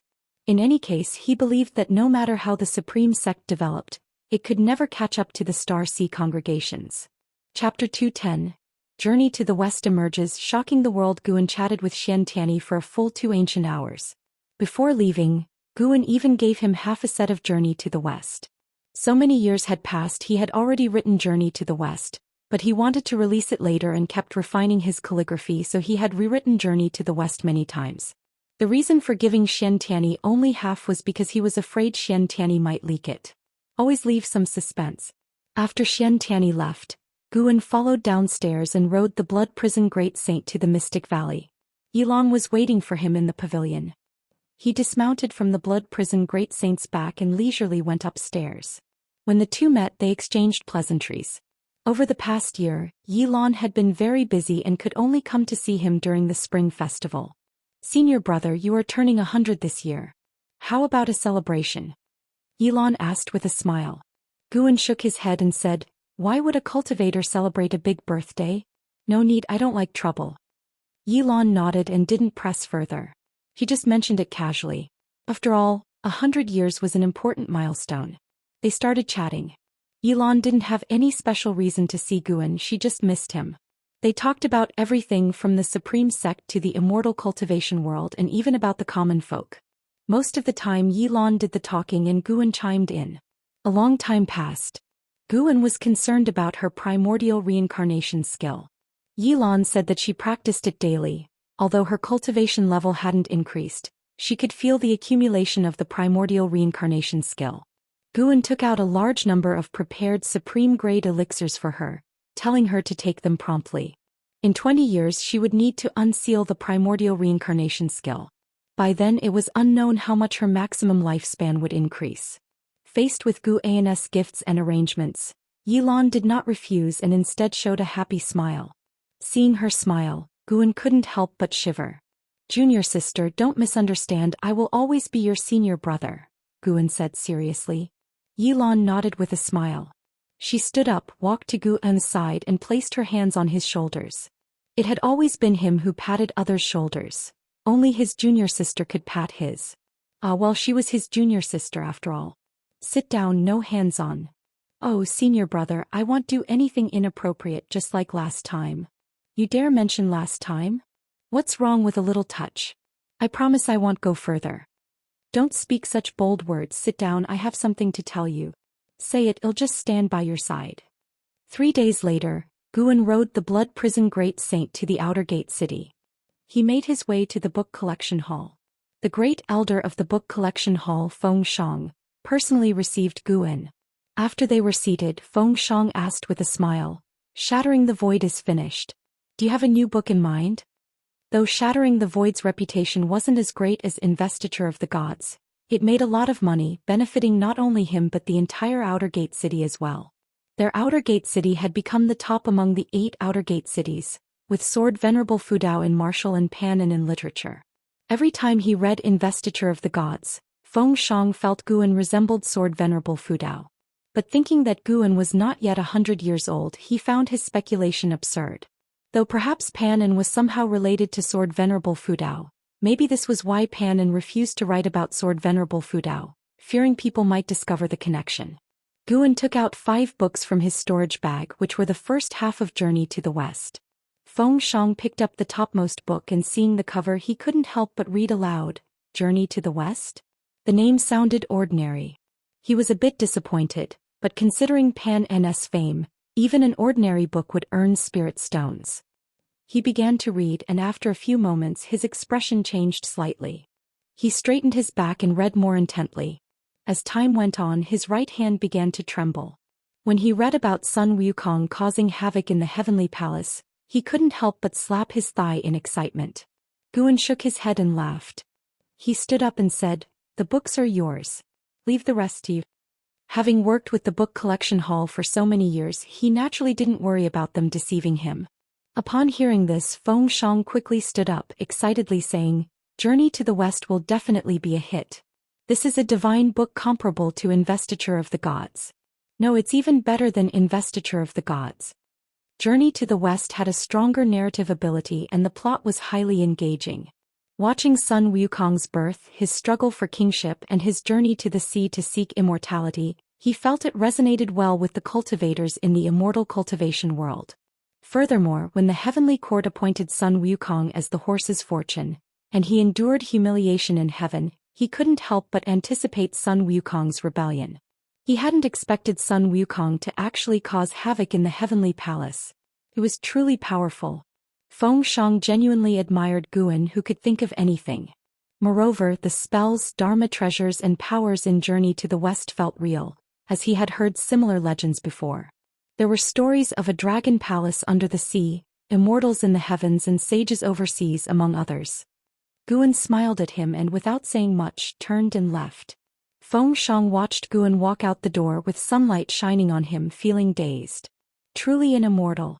Guan found the Blood Prison Great Saint and rode it away from the book collection hall. Along the street he occasionally encountered old acquaintances, greeting them with a smile. After the Ji family withdrew from the Supreme Sect, the Zhou family also switched to the Zhongtian sect. The departure of the two great families happened quietly. Had it been decades earlier, the Supreme Sect would have been severely weakened, but now there didn't seem to be any impact. Instead, the Supreme Sect had grown even stronger. However, Guan heard other family names from the passing cultivators. This was the Supreme Sect. When some left, others would take their place. This was a sign of continuous prosperity. Who knew when the Supreme Sect would reach the levels of the 7-star Spirit Realm and the Star Sea congregations? At that time, how many of his old acquaintances would still be around? Guan's thoughts drifted with the bumping of the ox's back, fantasizing about scenes thousands or even tens of thousands of years in the future. A blink of an eye. Another year passed. This year, the Supreme Sect's first Under Heaven's Cultivation level tournament was about to commence, but the hottest topic was a book. Journey to the West. With the release of Pan N's Journey to the West, the entire immortal cultivation world was shaken. Initially thought to be another mediocre book like Supreme Immortal Venerable or Shattering the Void, it turned out to be a classical type like Investiture of the Gods. Great Sage equaling Heaven Sun Wukong became the most popular name in the Three Dynasties immortal cultivation world. Panin was once again elevated to a godlike status. With just one Journey to the West, people no longer doubted his talent, and some even claimed that Journey to the West was superior to Investiture of the Gods. LV Bayin seized the opportunity to leverage the popularity of Journey to the West, declaring that the person who won the top spot in the first Under Heaven's Cultivation level tournament would earn the title of Great Sage. This ignited even more interest and anticipation for the first Under Heaven's Cultivation level tournament. Because of Journey to the West, Pan In's fame within the supreme sect even overshadowed Sword Venerable Fudao for a while. Pan In had initiated a trend of book chasing in the immortal cultivation world. Now he once again outshone Sword Venerable Fudao through his literary work. In fact, many immortal cultivation stories had emerged after Pan In, but most cultivators still felt Pan In's writings were the best. Guan thought this was due to the initial euphoria of the first read, as the immortal cultivation world certainly had many literary talented cultivators. One day, Guan rode the Blood Prison Great Saint once again to the outer gate city. He felt there would be some excitement to watch today. The city was bustling with people, cultivators coming and going ceaselessly, very lively, almost like celebrating the spring festival. Guan saw many cultivators in strange costumes and even shape-shifting demons. Now the Supreme Sect had begun recruiting demon clan disciples with great results. Each year around 10,000 shape-shifting demons would come to apprentice. The main character in Journey to the West being a demon had made the entire demon community more favorable towards the Supreme Sect. Arriving at the surroundings of the heavenly repair platform, the Blood Prison Great Saint halted. He heard people around talking. "Have you read Journey to the West? The book collection hall put up another batch yesterday and I managed to get a copy." "Then lend it to me. I read an unofficial version that doesn't contain Pan In's handwriting." Recently, more and more people have been challenging the heaven-cutting axe. They say that whoever can lift the heaven-cutting axe can secure the top spot in the first Under Heaven's cultivation level tournament. You're joking. Even the champion can't possibly lift the heaven-cutting axe. Some were talking about Journey to the West, some about Sword Venerable Fudao, but most were discussing the first Under Heaven's cultivation level tournament. Guan silently counted down. After a while, he thought to himself, here it comes. A dominating aura enveloped the heavenly repair platform, followed by a loud voice that echoed throughout the city. "I am the foremost cultivator of Xianxia Qiao Dai. All of you move aside. I want to challenge the heaven-cutting axe." Boom. The entire city trembled. Everyone looked towards the sky above the heavenly repair platform and saw a majestic figure floating in the air. It was a man in a yellow robe wearing a golden crown and a python belt, with an aura like a swirling dragon around him. Guan cast a lifespan detection spell on him. Qiao Dai, Mahayana Realm 9th Layer 898/8900/8900, an extreme lifespan of 8,900 years. Among Nirvana dead he was second only to An Hao in the Blood Prison Great Saint, even surpassing Shen Tianyi. Guan could feel that this person contained qi blood beyond the Mahayana realm. Of course, it was only beyond, reaching the Nirvana realm was impossible. The weakest in the Nirvana realm was stronger than the strongest in the Mahayana realm. This was the barrier between the mortal and the immortal. People around the heaven-cutting axe gave way and Qiao Dai descended. Many were discussing where Xianxia was.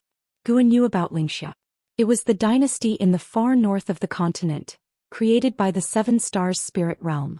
Everyone in that dynasty was a descendant of the Seven Stars Spirit Realm cultivators. But the territories of the three dynasties hadn't interacted with Xianxia yet. Zhou Xian stood beside the heaven-cutting axe, eyeing Qiao Dai. Qiao Dai exuded an emperor's aura, and with each step, a dragon's roar accompanied him, which made Zhou Xian secretly marvel. When he reached the heaven-cutting axe, Qiao Dai didn't try to lift it immediately. Instead he looked at Zhou Xian and said, "Move away so you don't get hurt." "You?" Zhou Xian was instantly infuriated, crumpling the Journey to the West in his hand. An elder in the unification realm appeared out of thin air and said, "Listen to him, everyone back off." Upon hearing this, Zhou Xian reluctantly retreated. The cultivators meditating around the righteous words also got up, including Dixia. Ji Hantian appeared among the crowd, watching Qiao Dai with solemn eyes. The Ji family had close ties with the Seven Stars Spirit Realm, and he had met Qiao Dai in the Seven Stars Spirit Realm. At that time he was still young and Qiao Dai was already the most famous genius in the Seven Stars Spirit Realm. Though most of the Ji family had joined the Seven Stars Spirit Realm, Ji Hantian had a strong aversion to it, which made him dislike Qiao Dai. He couldn't help but say, "Without immortal path cultivation, don't dream of challenging." Chapter 211 The unfathomable Gu and Qiao Dai ignored Ji Hantian's provocation and fixed his gaze on the heaven-cutting axe. Everyone looked at him. Over the years, there were countless cultivators who came to challenge the heaven-cutting axe, but few had such a commanding presence like him. the #1 cultivator in Xianxia. It sounded quite intimidating. Though Qiao Dai appeared calm, in fact he was very nervous inside. In recent years, Sword Venerable Fudao's prestige was incredibly strong, spreading widely even within the spirit realm. Qiao Dai knew he could not possibly be a match for Sword Venerable Fudao, but since the heaven-cutting axe was merely a treasure left behind by Sword Venerable Fudao, he still had confidence in lifting it. He raised his right hand and gripped the handle of the axe.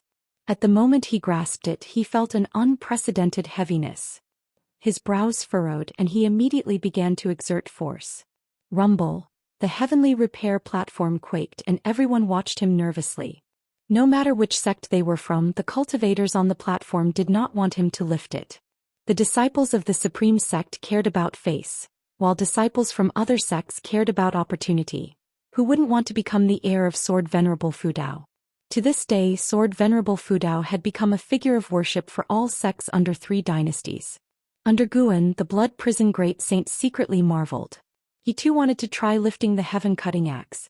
So far, the only person he couldn't surpass was the one on his back. This fellow named Qiao Dai was different. The Blood Prison Great Saint could sense that Qiao Dai's cultivation level was even higher than his own. If Qiao Dai couldn't move the axe, then he would have no hope. This made him even more wary of Sword Venerable Fudao. Just leaving a Dharma treasure on the platform, and over the years, no one could lift it, let alone move it. It was unimaginable how high Sword Venerable Fudao's cultivation realm must be. Qiao Dai also started using a secret technique, making his momentum soar, causing even the outer city to tremble. More and more figures appeared on the heavenly repair platform, all high-ranking members of the Supreme Sect. They looked at Qiao Dai with eyes full of fear. But as they watched, the great cultivators of the Supreme Sect began to smile. The momentum was terrifying, but it was useless. If it couldn't be lifted, it just couldn't be lifted. Zhou Xian watched Qiao Dai's contorted face with silent glee. Let him be arrogant. With such limited skills, he dared to challenge the heaven-cutting axe? In the end, Qiao Dai did not become like Shen Tianyi or Ji Xianling. He only attempted for a few breaths before his momentum suddenly receded. He stood straight, withdrew his right hand and said, as expected of Sword Venerable Fudao, I, Qiao Dai, admit defeat. His voice echoed throughout the city, resonating endlessly. Even though his words were boastful, many people wanted to ask who he was, having never heard of him before. But recalling Qiao Dai's earlier momentum, no one dared offend him. Not daring to offend Qiao Dai, they all praised Sword Venerable Fudao instead. Suddenly, the heavenly repair platform became lively, and everyone started discussing the strength of Sword Venerable Fudao. Qiao Dai looked at Jihantian and snorted, Where is your sect leader? I want to meet him. Jihantian nodded, then motioned for Qiao Dai to follow. The two quickly left the outer city. Guan patted the back of the Blood Prison Great Saint, signaling it could go. After leaving the outer city, Guan said leisurely, In a few years I will let you reach the 2nd level, able to speak human words. Hearing this, the Blood Prison Great Saint's eyes brightened. Not being able to speak was really unbearable. He couldn't wait to curse those ants who kept touching him all day long. But remember, there are things you can say and things you can't, Guan reminded. The Blood Prison Great Saint nodded quickly. Actually, there wasn't much he could say as he had no idea how strong Guan really was. Day by day passed and it came to the end of summer. On the peak of the mountain north of Mystic Valley, Guan was sparring with Chu Jingfeng in swordsmanship. While swinging his sword, Guan's divine sense spread out, surveying the continent inside and out. He saw a heaven and earth flying immortal traversing the sky, descending to the mortal world at the eastern end of the firmament. Over the years he saw many figures coming and going between heaven and earth. Though heaven and earth flying immortals were rare, at his level he could see at least one every day, showing how vast this mortal world was. Heaven and earth flying immortals were not the strongest. Even at the heaven and earth flying immortal realm, Guan's divine sense could not cover the entire mortal world. No wonder it was called the Great Heavenly Spirit Land. This mortal world was truly vast. For Guan, the bigger this world was, the better. The larger the world, the smaller and more insignificant he felt. After a while, Guan sensed a vast aura erupting from the eastern direction, far from the continent, even farther than Immortal-seeking island. But that aura made his heart tremble. It was very powerful. It didn't seem like the aura of a living being's cultivation, but rather some kind of supreme treasure. Could it be that someone from beyond the heavens came for this mysterious supreme treasure? It seemed highly possible to Guan. At this moment Chu Jingfeng sheathed his sword, gasping, "I'm exhausted, can't match you." He looked at Guan with a complex expression. Every time he felt his swordsmanship had improved significantly, he would spar with Guan. Each time it seemed he was about to win, but the result was always defeat. The two competed in swordsmanship without using spiritual power, purely relying on qi. Of course, if he couldn't defeat Guan before his qi was depleted, it meant his swordsmanship wasn't superior to Guan's. Guan smiled, "Just a little more, you are much stronger than before." Chu Jingfeng wiped the sweat off his forehead and stared at Guan, asking, "Do you mean you are also improving, or have you been holding back?" He increasingly felt that Guan was unfathomable. Initially he was merely grateful to Guan, but now he felt Guan was either a peerless genius or a high-level cultivator hiding his cultivation. He thought back to the years when the demon of greed caused chaos. The demon of greed had perished in Guan's house, but to this day, no one discovered who had saved Guan. Could it be Guan himself? Guan laughed, "Hey, I'm at the 9th level of the Foundation Establishment realm, about to reach core formation. Isn't it normal to beat you? Don't forget, I'm ranked 500th on the golden list." Seeing his smug expression, Chu Jingfeng couldn't help but shake his head and smile. Right, why overthink? In any case, he was now a cripple, weaker than everyone. After chatting for a while longer, Guan gripped his heavenly residence sword and descended the mountain, while Chu Jingfeng sat meditating on the cliff, reflecting on his earlier sword-fighting experiences. The next morning, the first Heavenly Strength Tournament officially began. It was said that over 50,000 cultivators and demons had signed up, covering all realms. There were even mysterious Mahayana cultivators participating. Guan did not participate. Instead, he headed to Tianya Valley to harvest medicinal herbs. This year he aimed to reach a lifespan of 7 million years. After surpassing the 10 million year mark, he could look forward to a billion-year lifespan. A billion years would bring new abilities. The next time could be 10 billion or even 100 billion years for new functions. The thought was exciting to Guan. If a billion years passed in the real world, how high would his cultivation level be? The sky was clear and the ocean was boundless. Immortal Seeking Island sat on the ocean, small as a speck of dust, but when viewed up close, its prosperity was evident. Guan returned to Immortal Seeking Island and exchanged all the medicinal herbs he had gathered over the past 3 years for top-grade spirit stones, then began to wander around. He planned to buy some high-quality cultivation elixirs to help Yilan and Xiaochuan. As for others, he wouldn't go out of his way to help them. Enjoying the elixirs he personally refined was good enough. Zhou Xian continued to lead the way for Guan, full of enthusiasm. By the way, Senior, several months ago a conflict broke out between the Star Sea congregations and the Seven Stars Spirit Realm. Have you heard about it? Zhou Xian asked suddenly, his expression excited. Guan answered, "I've been secluded in training, unaware of this. Why did they clash?" Zhou Xian lowered his voice. It's said that a disciple of the Star Sea congregations was killed by the Seven Stars Spirit Realm. So a group of Star Sea congregation cultivators attacked islands affiliated with the Seven Stars Spirit Realm. They fought for 3 days and nights. Many say the Star Sea congregations and Seven Stars Spirit Realm are going to war. They have been at peace for 50,000 years, who knows if it's true. If these two top forces go to war, this ocean will be far from peaceful. Guan first thought of Xiantiani. Was Xiantiani's capability so great? On second thought, yes, a Mahayana cultivator of several hundred years was rare. Even on the ocean he would be a top-tier talent. On Immortal Seeking Island, Guan had only seen a few. The two continued chatting as they moved forward. An hour later, Guan had spent all his spirit stones, reaping abundant rewards. Spending on his junior brothers and sisters, he felt no regret, even if they were destined to die. He was willing to help them live a few hundred or thousand years longer. After dismissing Zhou Xian, Guan began to wander Immortal Seeking Island on his own. Immortal Seeking Island was large with numerous cities. Cultivators, demons and spirit beasts were everywhere, making the streets very lively. Suddenly, someone brushed past Guan due to the person's peculiar attire. Guan subconsciously threw a lifespan detection. Nine-Fingered Divine Lord, second layer of Traveling Immortal Realm 170800/19000/800000. 17,000 years? Was this 80,000-year maximum lifespan serious? Guan was intrigued. The person's apparent cultivation was only at the Mahayana realm. Even as a ninth-level heaven and earth flying immortal realm great cultivator, Guan couldn't see through his true cultivation level, indicating this man's greatness. Of course, it was also possible that this person was not a wandering immortal, but had his cultivation level fall due to some reason. Guan thought the latter was more likely. He didn't turn back and continued forward.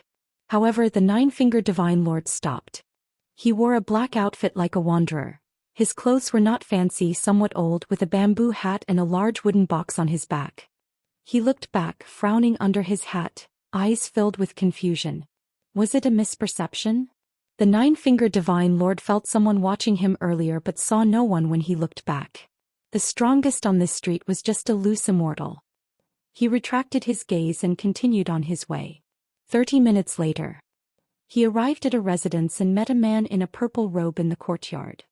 "Senior, please have a seat," the purple-robed man said with a smile respectfully. The Nine-Fingered Divine Lord sat down, placing the large wooden box beside him. He calmly asked, "What business do you have with me?" The purple-robed man sat, waved his right hand, and a purple light barrier rose around the courtyard, then quickly disappeared. He looked at the Nine-Fingered Divine Lord and whispered, "Senior, I have a lead on the Immortal Path supreme treasure you sought before. It is somewhat troublesome. It involves the 7-star spirit realm. Do you dare to venture there?" Chapter 212 Strange Aura. After brushing past the Nine-Fingered Divine Lord, Guan quickly left Immortal Seeking Island. Although the Nine-Fingered Divine Lord couldn't threaten him at the moment, his age of 170,000 years made Guan reluctant to associate with him. Guan had no need to make connections with great powers. He just wanted to avoid trouble. After returning to the Supreme Sect, he went to watch the first cultivation conference every few days and found it quite interesting. The Supreme Sect created different treasures according to different realms, and it was said that the materials were brought from overseas by Xianxia. The heaviest was a Mahayana realm treasure, heavier than a mountain. Because of this, the Supreme Sect also specially opened a venue and set up layers of restrictions to prevent the ground from collapsing. Since there was no combat, the first cultivation conference didn't last as long as previous events. In less than half a month, Qiao Dai won the first place and was conferred the title of Great Sage of the Heavenly Peak by the Supreme Sect. Afterwards, Qiao Dai announced his decision to join the Supreme Sect and become an elder, which took Guan by surprise. What is the 7-star spirit realm up to? Sending a Mahayana realm cultivator to the Supreme Sect for no reason? Or are they planting a pawn? Guan didn't ask LV Baitin. Even if Qiao Dai had bad intentions, he wasn't afraid. It only took one move to kill the Divine Soul True Lord, and it would be the same for Qiao Dai. However, after autumn arrived, Xianxia brought Qiao Dai to find Guan, who happened to be in, so he received them in his building. Qiao Dai sat at the table, looked around the environment and asked, "Are you Panin?" Guan, carrying a cup of tea to the table, responded, "I am Panin. May I ask what business you have with me, senior?" The Ji family had switched allegiance to the 7-star spirit realm, and now Xianxia brought Qiao Dai to find him, which made him think deeply. "Sit down and talk," Xianxia said with a warm smile, even taking the initiative to pour tea for the two of them. Guan sat down and looked at Qiao Dai. Qiao Dai scrutinized him with an oppressive gaze. "What do you think of the Holy Land 7-star spirit realm?" Qiao Dai asked. Guan was stunned and replied, "The 7-star spirit realm is called a holy land. Naturally, I respect it. Why do you ask me this?"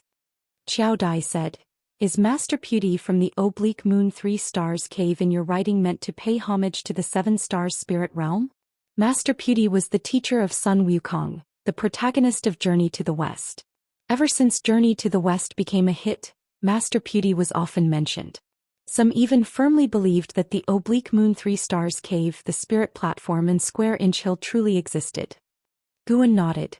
Since the Ji family had turned to the 7-star spirit realm, and Qiao Dai came from the 7-star spirit realm, Guan naturally had to go along with their thoughts. If these two still had doubts about him, he could only have Sword Venerable Fudao take action. Seeing Guan nod, Qiao Dai didn't seem pleased. Instead he frowned and said, "Actually, the 7-star spirit realm is not as good as you think." Upon hearing this, Guan looked at him in amazement. What does this mean? Could it be that Qiao Dai harbored enmity toward the 7-star spirit realm? Ji Hantian chimed in. The previous great calamity of demons is related to the 7-star spirit realm. We sought you out because we feared you esteemed the 7-star spirit realm too much, and there are some things we need to tell you. Without waiting for Guan to respond, Ji Hantian explained the origins of the demon ancestor and evil demon, leaving Guan dumbfounded. Guan actually knew this long ago but had to act surprised while contemplating their intentions. After Ji Hantian finished, Qiao Dai said, "The actions of the 7-star spirit realm disgust me deeply.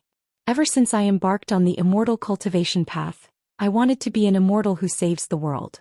That was also why I chose to join the 7-star spirit realm. But a friend of mine exposed the crimes of the 7-star spirit realm. He came from the Lin family whose ancestor was slain by sword Venerable Fudao after attacking the supreme sect. Later, during the siege of the evil demon, the Lin family suffered heavy losses. Taking advantage of this, their adversaries within the 7-star spirit realm sought to exterminate them. Before fleeing, my friend left me a letter exposing the general misdeeds committed by the high-ups of the 6 Stars Cave against the Lin family. It took me years to fully accept these facts." Guan felt a sigh of lament at hearing that the Lin family had been abandoned by the 7-star spirit realm. Of course, the Lin family's annihilation was not undeserved, just infighting among dogs. Guan furrowed his brow and said, "I am merely a minor cultivator in the Foundation establishment realm. Why are you telling me this? I cannot help you. Don't think of using Pan Anna's name to expose the Holy Land. I cannot afford to provoke them." Ji Hantian smiled. "Rest assured, we are not that reckless. The 7-star spirit realm is currently too powerful, and even the combined forces of the 3 dynasties can't shake it. We just hope you won't exalt the 7-star spirit realm in your books in the future." Qiao Dai nodded and said, "Exactly. Your influence is truly great. I used to disdain it until I read your Investiture of the Gods and Journey to the West, only then realizing your prowess. However, I liked your Supreme Immortal Venerable the most. The story of a comeback is more captivating." So that's what it's about. Guan found it both laughable and exasperating. It was just a coincidence. In fact, he was subtly hinting that the 7-star spirit realm resembled the Buddhism sect of Western Heaven. He pretended to contemplate and then reluctantly agreed to the matter. Seeing Guan seemingly hesitant, Ji Hantian and Qiao Dai didn't get angry. They too took a long time to process this information when they first learned about it. Not only did they have to expose the evil side of the 7-star spirit realm, but they also had to endure the pressure of confronting it directly. This was, after all, the most powerful force on the continent with no equal. Guan couldn't help but ask, if the 7-star spirit realm wishes to enslave all beings, why engage in such roundabout methods? Even the combined forces of our 3 dynasties are no match for them, right? Qiao Dai replied, "Not all of the 7-star spirit realm is evil. On the ocean, it remains a holy land of the righteous path. Our continent is merely one region of the 7-star spirit realm, governed by the 6 Stars Cave and 7 Stars Cave. Over the past tens of thousands of years, the high-ups of the 6 Stars Cave sought extreme ways to break through the heavenly destiny, deceiving superiors and subordinates, leading to these consequences. In the unseen world there exists chi fortune and incense.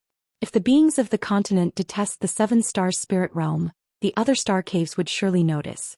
If the beings are exterminated, it would also attract the attention of surrounding forces.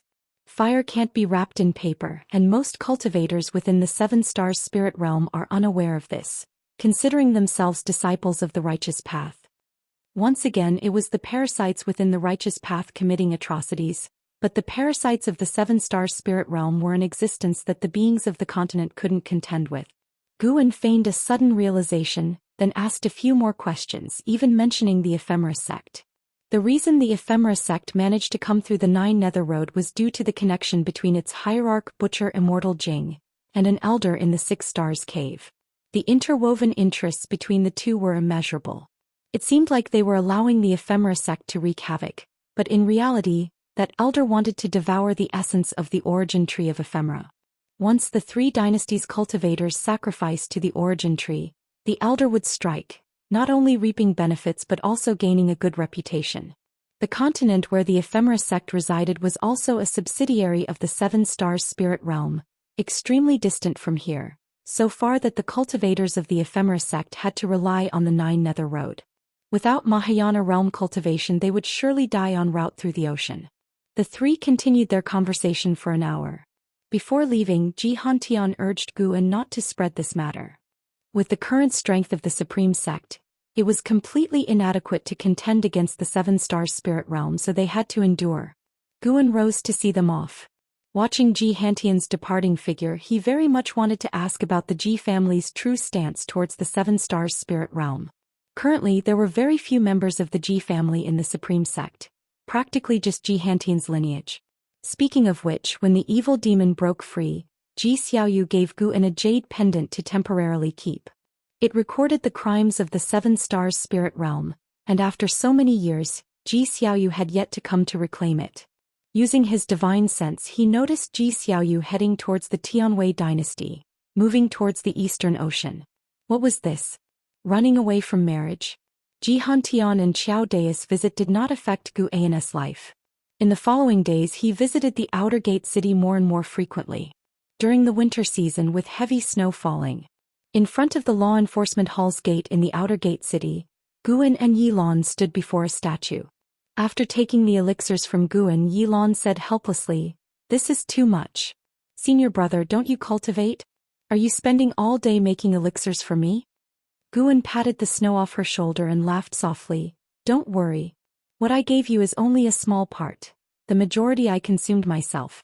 How could you be more important in my heart than myself?" Yilan glared at him but felt deeply moved inside. She wasn't foolish. Guan had definitely given her all the elixirs just to help her achieve the primordial reincarnation skill. She was puzzled. She felt her body was still good, able to live for another 200 years.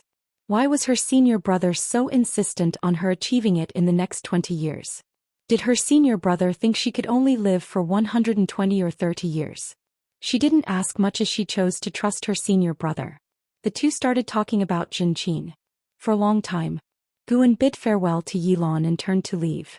Watching him walk into the heavy snow, Yilan felt an inexplicable sense of loss. This feeling was strange. She felt she and her senior brother were growing further apart.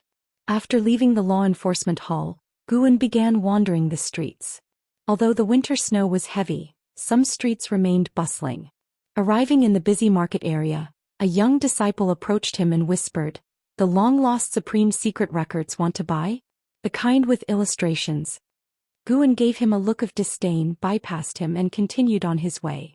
The young disciple persisted. After a dozen steps of entanglement he finally gave up. "So hypocritical. I spit on you." The young disciple cursed at Guan's back. As he walked, Guan unknowingly arrived near the book collection hall and suddenly noticed someone reading a book under an old tree beside the hall's courtyard wall. Reading Journey to the West, no less. Guan walked past and curiously asked, "Brother, why don't you read inside? There are seats in there." Foundation establishment realm, just average. Even his appearance was average. But Guan felt something off about his aura, so he used lifespan detection. Yu Yinging, Foundation establishment realm, 8th floor 124/400/5000. Maximum lifespan of 5,000 years? Why is the cultivation level so low? And the name is a woman's? Doesn't seem like she's disguised as a man. Yu Yinging looked up at Guan and replied, "It's too noisy inside. It's more peaceful here and I can feel the nature." Then she suddenly scrutinized Guan, hesitated and asked, "Are you Guan?" Chapter 213 Divine Monarch arrives. Great opportunity. Hearing Yu Yinging's inquiry, Guan hesitated for a moment and asked, "I am. Do you know me, Daoist friend?" Yu Yinging's eyes lit up and she said, "My name is Yu Yinging. Senior brother Xian recommended that I come to find you. I was originally going directly to your Medicine Valley but couldn't resist coming to see Journey to the West first." Senior brother Xian Tianyi? That's right. We are from the same sect in the Star Sea congregations. You might not know about the Star Sea congregations, they are a great sect overseas. She started introducing the Star Sea congregations and Guan listened attentively, pondering why Xian Tianyi had sent her. Guan became increasingly certain that Yu Yinging was indeed a woman, merely using some miracle technique to make her aura and appearance resemble that of a man. Such means were truly impressive. Without using divine sense to probe her, she could deceive someone at the 9th level of the heaven and earth flying immortal realm like Guan. How could it not be impressive? However, since she came from the Star Sea congregations, it made sense.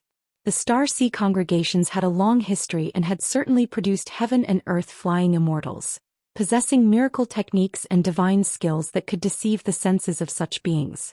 It wasn't unusual. Yu Yingying greatly admired Guan's investiture of the gods and journey to the west, so her words were filled with praise. For a long time, Guan asked, "Daoist friend, you didn't come just to find me, did you? Coming all the way from overseas just for 2 books?" He didn't believe it. Yu Yingying surely had other motives. Yu Yingying nodded and said, "To be honest, senior brother recommended me to sit at the Supreme Sect. But fearing I would be bored, he suggested I come to see you. I am indeed very interested in your books." To sit. Guan became even more curious.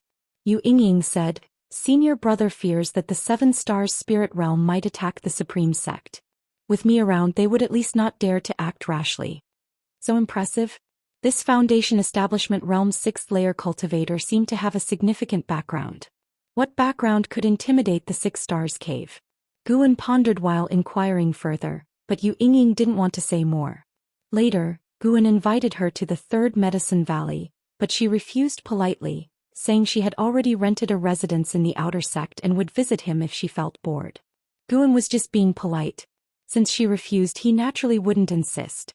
Yu Yingying suddenly waved her sleeve, transforming into a slender woman in blue clothes, with fair skin and a beautiful face. Her eyes carried a playful and mischievous spirit. Her long hair reached her calves, the ends tied with a red scarf. Guan wasn't too stunned. Yu Yingying was indeed beautiful, but the most beautiful ones he had seen were Tianyao and Ji Xiaoyu. The 2 women were equally matched in appearance with different temperaments, making it hard to judge. "Remember, this is my true appearance." Yu Yingying winked at Guan, then waved her sleeve again, turning back into the ordinary male image from before.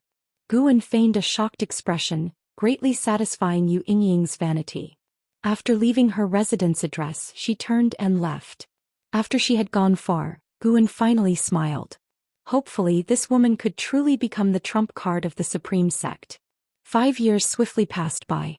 During these 5 years, the Supreme Sect encountered no major troubles and developed steadily. Guan's life continued as usual, moving between different medicine valleys and visiting the Immortal Seeking Island about once a year. He also successfully formed a core and officially became a core formation realm disciple, causing quite a stir in the 3rd Medicine Valley. In the evening, Guan rode on the Blood Prison Great Saint back to Mystic Valley. He spoke, "From today onwards, your cultivation level will be at the 2nd layer." As he finished speaking, he released a bit of the returning primordial spirit path from within the Blood Prison Great Saint, restoring its cultivation level to the 2nd layer, akin to the Foundation Establishment realm. The Blood Prison Great Saint felt the spiritual power within its body surge, filled with excitement. It wanted to let out a loud roar but restrained itself.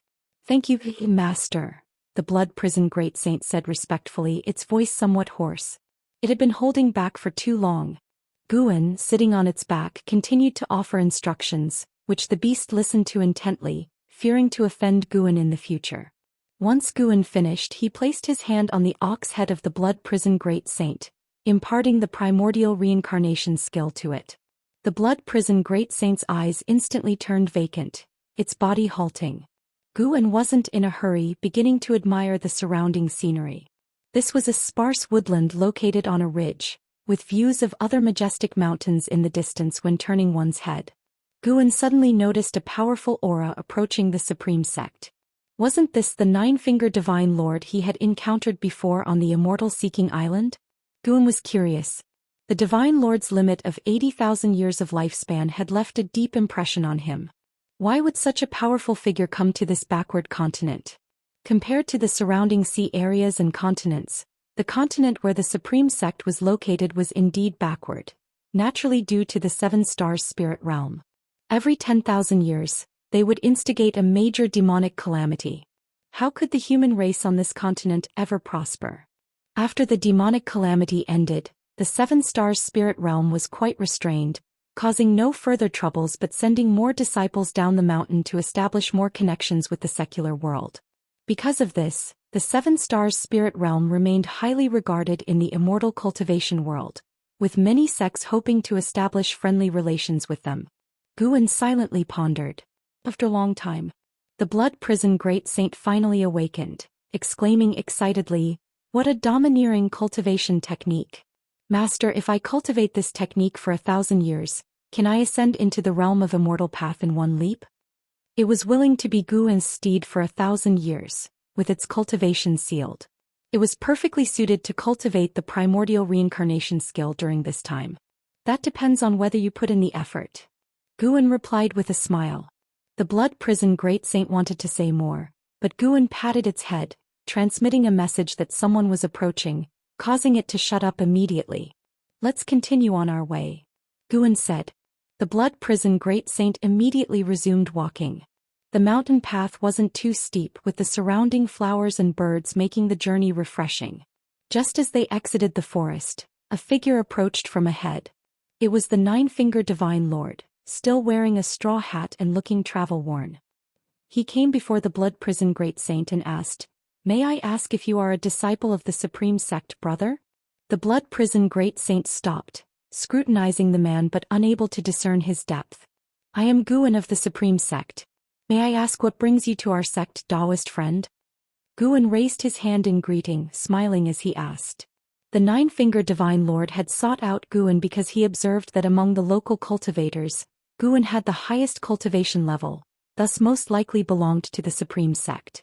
The Nine-Finger Divine Lord looked up at Guan, feeling as if he had seen him somewhere before. However, with Guan only at the core formation realm, having encountered many with similar cultivation levels in his travels, he paid it no mind. "I am Daoist Nine-Finger, a loose cultivator wandering the world.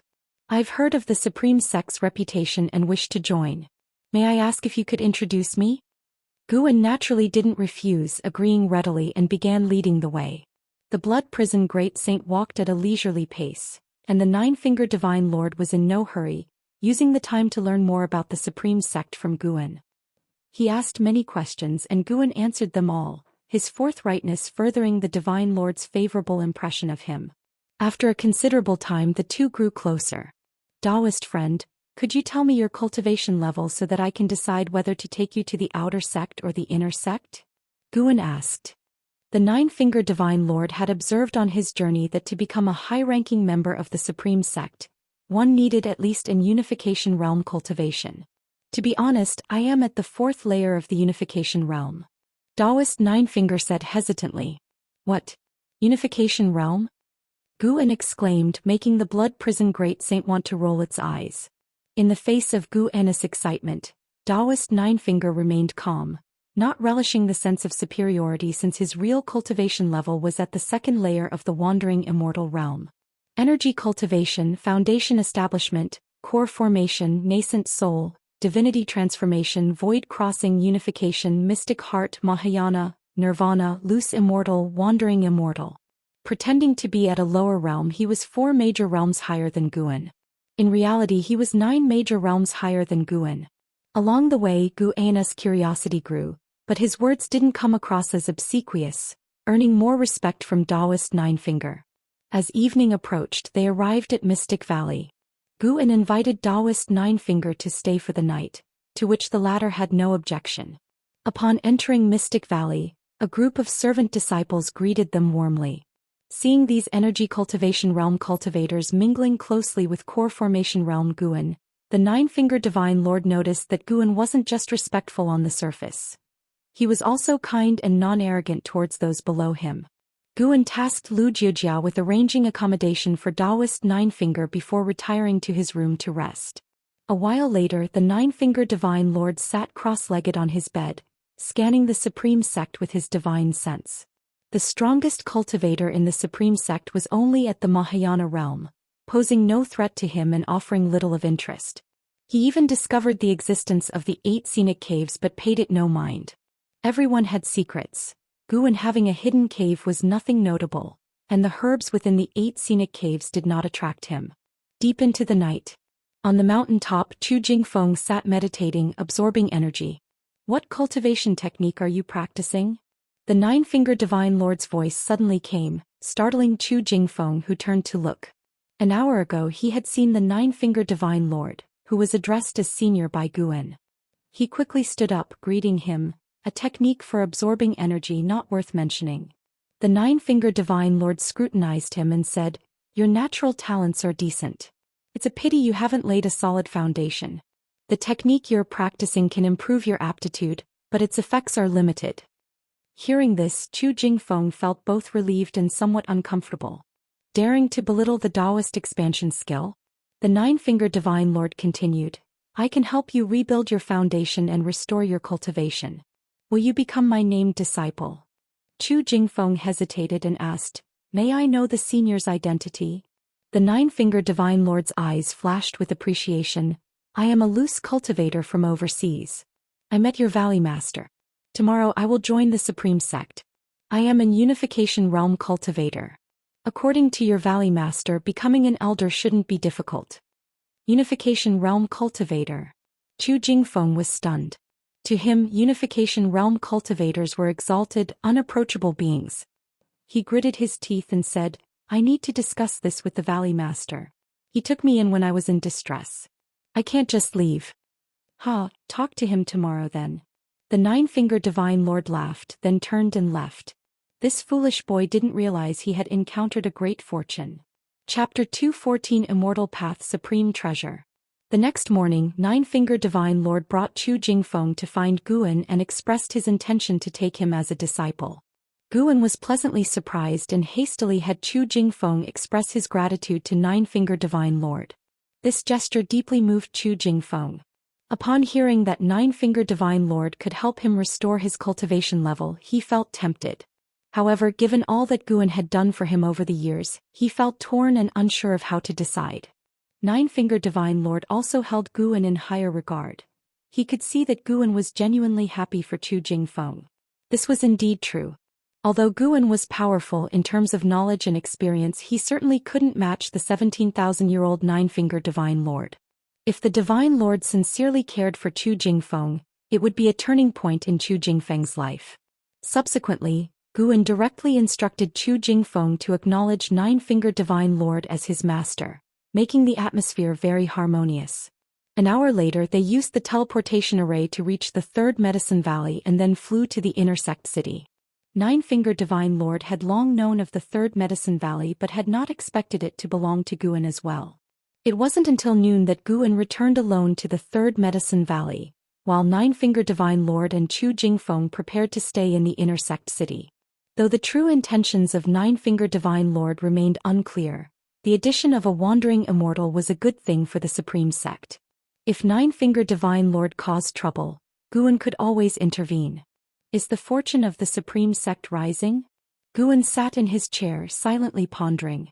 First Xianxia summoned Yu Yingying of the Star Sea congregations, then Qiao Dai of the Seven Stars Spirit Realm came to surrender, and now a mysterious wandering immortal had arrived. This fortune made Guan marvel. He didn't overthink it and began to practice alchemy. In the dead of night, Guan arrived at Heavenly Phoenix Mountain. He first visited his own grotto heaven and then made his way along the tunnel to Nianchu Cave. The two cat demons had grown up. Though they had not yet shape-shifted, they now appeared as large as leopards, lying prone on the ground, seemingly napping but actually absorbing nature's spiritual energy. Tian Yaoer heard Gu An's footsteps and immediately stepped out of the house, appearing before Guan as if teleporting. She was about to throw herself into his arms when he pressed her forehead with his finger, stopping her from moving forward. "You are a bit slow, not fast enough." Guan was referring to Tian Yaoer's limitless freedom step. Tian Yaoer pouted and asked, "Master, did you go to your grotto heaven first?" "Yes," Guan responded, then walked past her. The medicinal herbs in the grotto heaven were all at least 7th rank, taking much longer to mature compared to low-rank medical herbs, so he couldn't harvest them yet. However, once he could harvest them, he would surely gain a large amount of lifespan at once. Even without relying on the grotto heaven, Guan could now accrue nearly 300,000 years of lifespan each year. Tian Yaoer caught up and curiously asked, "Master, when will we move in there?" The grotto heaven was much more spacious, while Nianchu Cave felt too stifling. You can go in any time you want, just don't forget about Nianchu Cave, Guan replied. A look of disappointment flashed in Tianyao's eyes. She had hoped to live with Guan, thinking he was planning to move in because of the many high-rank medical herbs planted there. She didn't press the matter but instead started talking about recent events. The previous night, a great demon had fought in Heavenly Phoenix Mountain, causing a huge commotion that made her very nervous, fearing a demon might break into Nianchu Cave. Their conversation continued leisurely. Soon Tianqing and Tianbai were awakened by their chatter. Seeing Guan, the two cat demons grew delighted and immediately rushed over. Master! Master, you finally came. The two cat demons' voices sounded sweet, like two young girls coyly addressing Guan. Guan almost got goosebumps. He felt that Tianyao had spoiled these two cat demons. They sat down at the stone table and Tianyao brought out some fine wine saying, Master, do you have more of Journey to the West? I just read the part where Sun Wukong fights the white bone demon. Monk Tang is really frustrating. Guan took out the latest scroll from his storage bag and placed it on the table. He joked, why didn't you side with the demons? Sun Wukong is also a demon. I support him. Monk Tang may save demons but he's so oblivious. Master, do humans have a legend about seeking scriptures? Tianyao asked indignantly. No, it's just a story I made up. Really? Feels so real. When you become a great demon, you can also rule Heavenly Phoenix Mountain. Hehe, that's what I thought too. When the time comes, I'll call myself the beautiful Phoenix King and form the 7 great saints. Talking about such things excited Tianyao. She chattered on enthusiastically. Guan found it amusing. Indeed, boasting needed no teaching. It came naturally with imagination. As they chatted, Guan sensed a vast aura from a distance. His divine sense instinctively followed, but the aura quickly vanished. Guan speculated it might have come from a minor heaven and earth realm. Thinking of such vastness, he first considered the 7 stars spirit realm. Only the minor heaven and earth realm of the 7 stars spirit realm could be so well hidden. Of course, Guan's divine sense could locate the minor heaven and earth realm of the 7 stars spirit realm, but the restrictions there were highly advanced. Sneaking in unnoticed was beyond his capability. If he forced his way in, it would certainly alert the cultivators of the 7 stars spirit realm. Are they up to something again? Guan pondered as he dealt with Tianyao. With the passage of summer into autumn, the weather remained hot. At noon, Guan rode the blood prison great saint to the outer gate city. There he overheard cultivators talking about a recent event. An immortal path supreme treasure. Did you hear? There are signs of an immortal path supreme treasure in the demon land. What's an immortal path supreme treasure? I don't know either. I heard it's an immortal's magic artifact. Possessing it grants the power of an immortal. I heard about it too, but no one knows the exact location yet. Is this immortal path supreme treasure more powerful than the heaven-cutting axe? Guan listened silently, but the blood prison great saint, unable to contain his curiosity, asked, Master, is there really such an immortal path supreme treasure? Guan did not answer but looked ahead. Yu Yingying approached, hands behind her back, her face beaming with a smile. True. Want to know more? She asked. The blood prison great saint nodded, eagerly looking at her. However, Yu Yingying rolled her eyes at him and then looked at Guan. Guan smiled and said, Of course, I'm also interested. Come to my residence, I have something to discuss with you, Yu Yingying said, turning to leave. Guan patted the great saint, signaling him to follow. After 30 minutes they were sitting in a courtyard. Yu Yingying and Guan sat across from each other at a stone table. She began to introduce the immortal path supreme treasures. The world has magic artifacts, dharma treasures and immortal treasures. Immortal treasures are magic artifacts crafted at the immortal path realm, only wielded by an immortal's mana. But an immortal path supreme treasure is crafted by the mightiest of the immortal path, each imbued with an immortal spirit. These supreme treasures not only contain immense power but also remain unaffected by the passage of time. The beings who crafted them either left the mortal world or have passed away, but the treasures endure. The Star Sea congregations possess one such supreme treasure, the Star Sea Primordial Unity Banner, which is their church treasure. The Holy Land, the 7 Stars Spirit Realm, also has an immortal path supreme treasure, the Seven Stars Mirror, which is likewise their church treasure. Recently, it is said that the Seven Stars Spirit Realm discovered another fake immortal treasure, and the entire ocean is competing for it. I hadn't expected the news to spread so widely that even the low-level cultivators of the Supreme Sect would hear of it. Guan, curious, asked, "What is a fake immortal treasure?" Yu Yingying explained, "It is a damaged immortal path supreme treasure where the immortal spirit is dormant.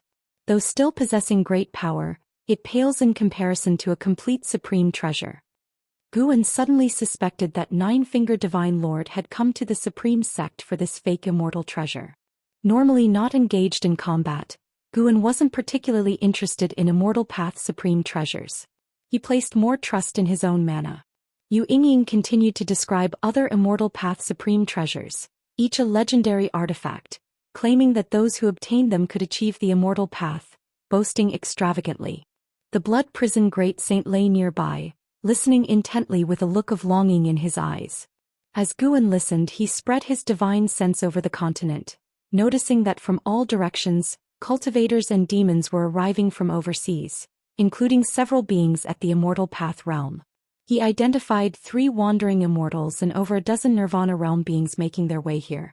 Within the continent, he detected the presence of more than 20 wandering immortals, spread out in different areas, all seeking Immortal Path supreme treasures. Some were even near the minor heaven and earth realm of the Seven Stars Spirit Realm, plotting how to infiltrate. Notably, Guan saw that Hao, Liya and Zhang Buku were also roaming the demon clan's territory. Hao was fighting a great demon of the divinity transformation realm alone. After talking about Immortal Path supreme treasures, let's discuss Journey to the West, shall we?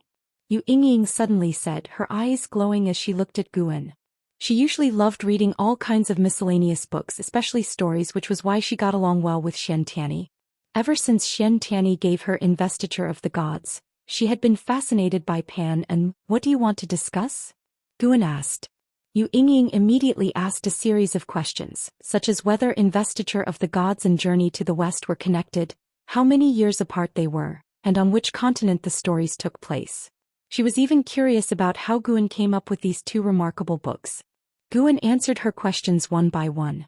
As for the source of his inspiration, he mentioned meeting 2 Daoists before, one named Su Zhonglin who told him the story of investiture of the gods, and another named Wu Chenjian who told him the story of Journey to the West. Yu Yingying did not doubt him and became even more curious about these 2 Daoists. She believed that with Gu An's cultivation level he did not seem to possess such extensive knowledge but simply had literary talent. The Blood Prison Great Saint listened curiously. He knew Guan wrote books but did not know the details. Only when Yu Yingying mentioned the Bull Demon King did he become interested. Guan had given him the name of the Bull Demon King. Had his master written a book for him? Who was Sun Wukong? Could it be the monkey in Tianya Valley? Thinking of those 3 monkeys, the Blood Prison Great Saint felt angry. Those 3 always stealthily pulled his fur and he couldn't catch them. 2 hours passed like this. Yu Yingying brought tea and snacks, indicating she had no intention of letting Guan leave. In the few years since arriving at the Supreme Sect, she hadn't sought out Guan because she was busy reading. She had read through all the books in the book collection hall, a determination that impressed even Guan. At that moment, a high-pitched dragon's roar echoed from the sky. Yu Yingying's face changed and she murmured, "Dragon slaying spear Qi Jiu Xiao."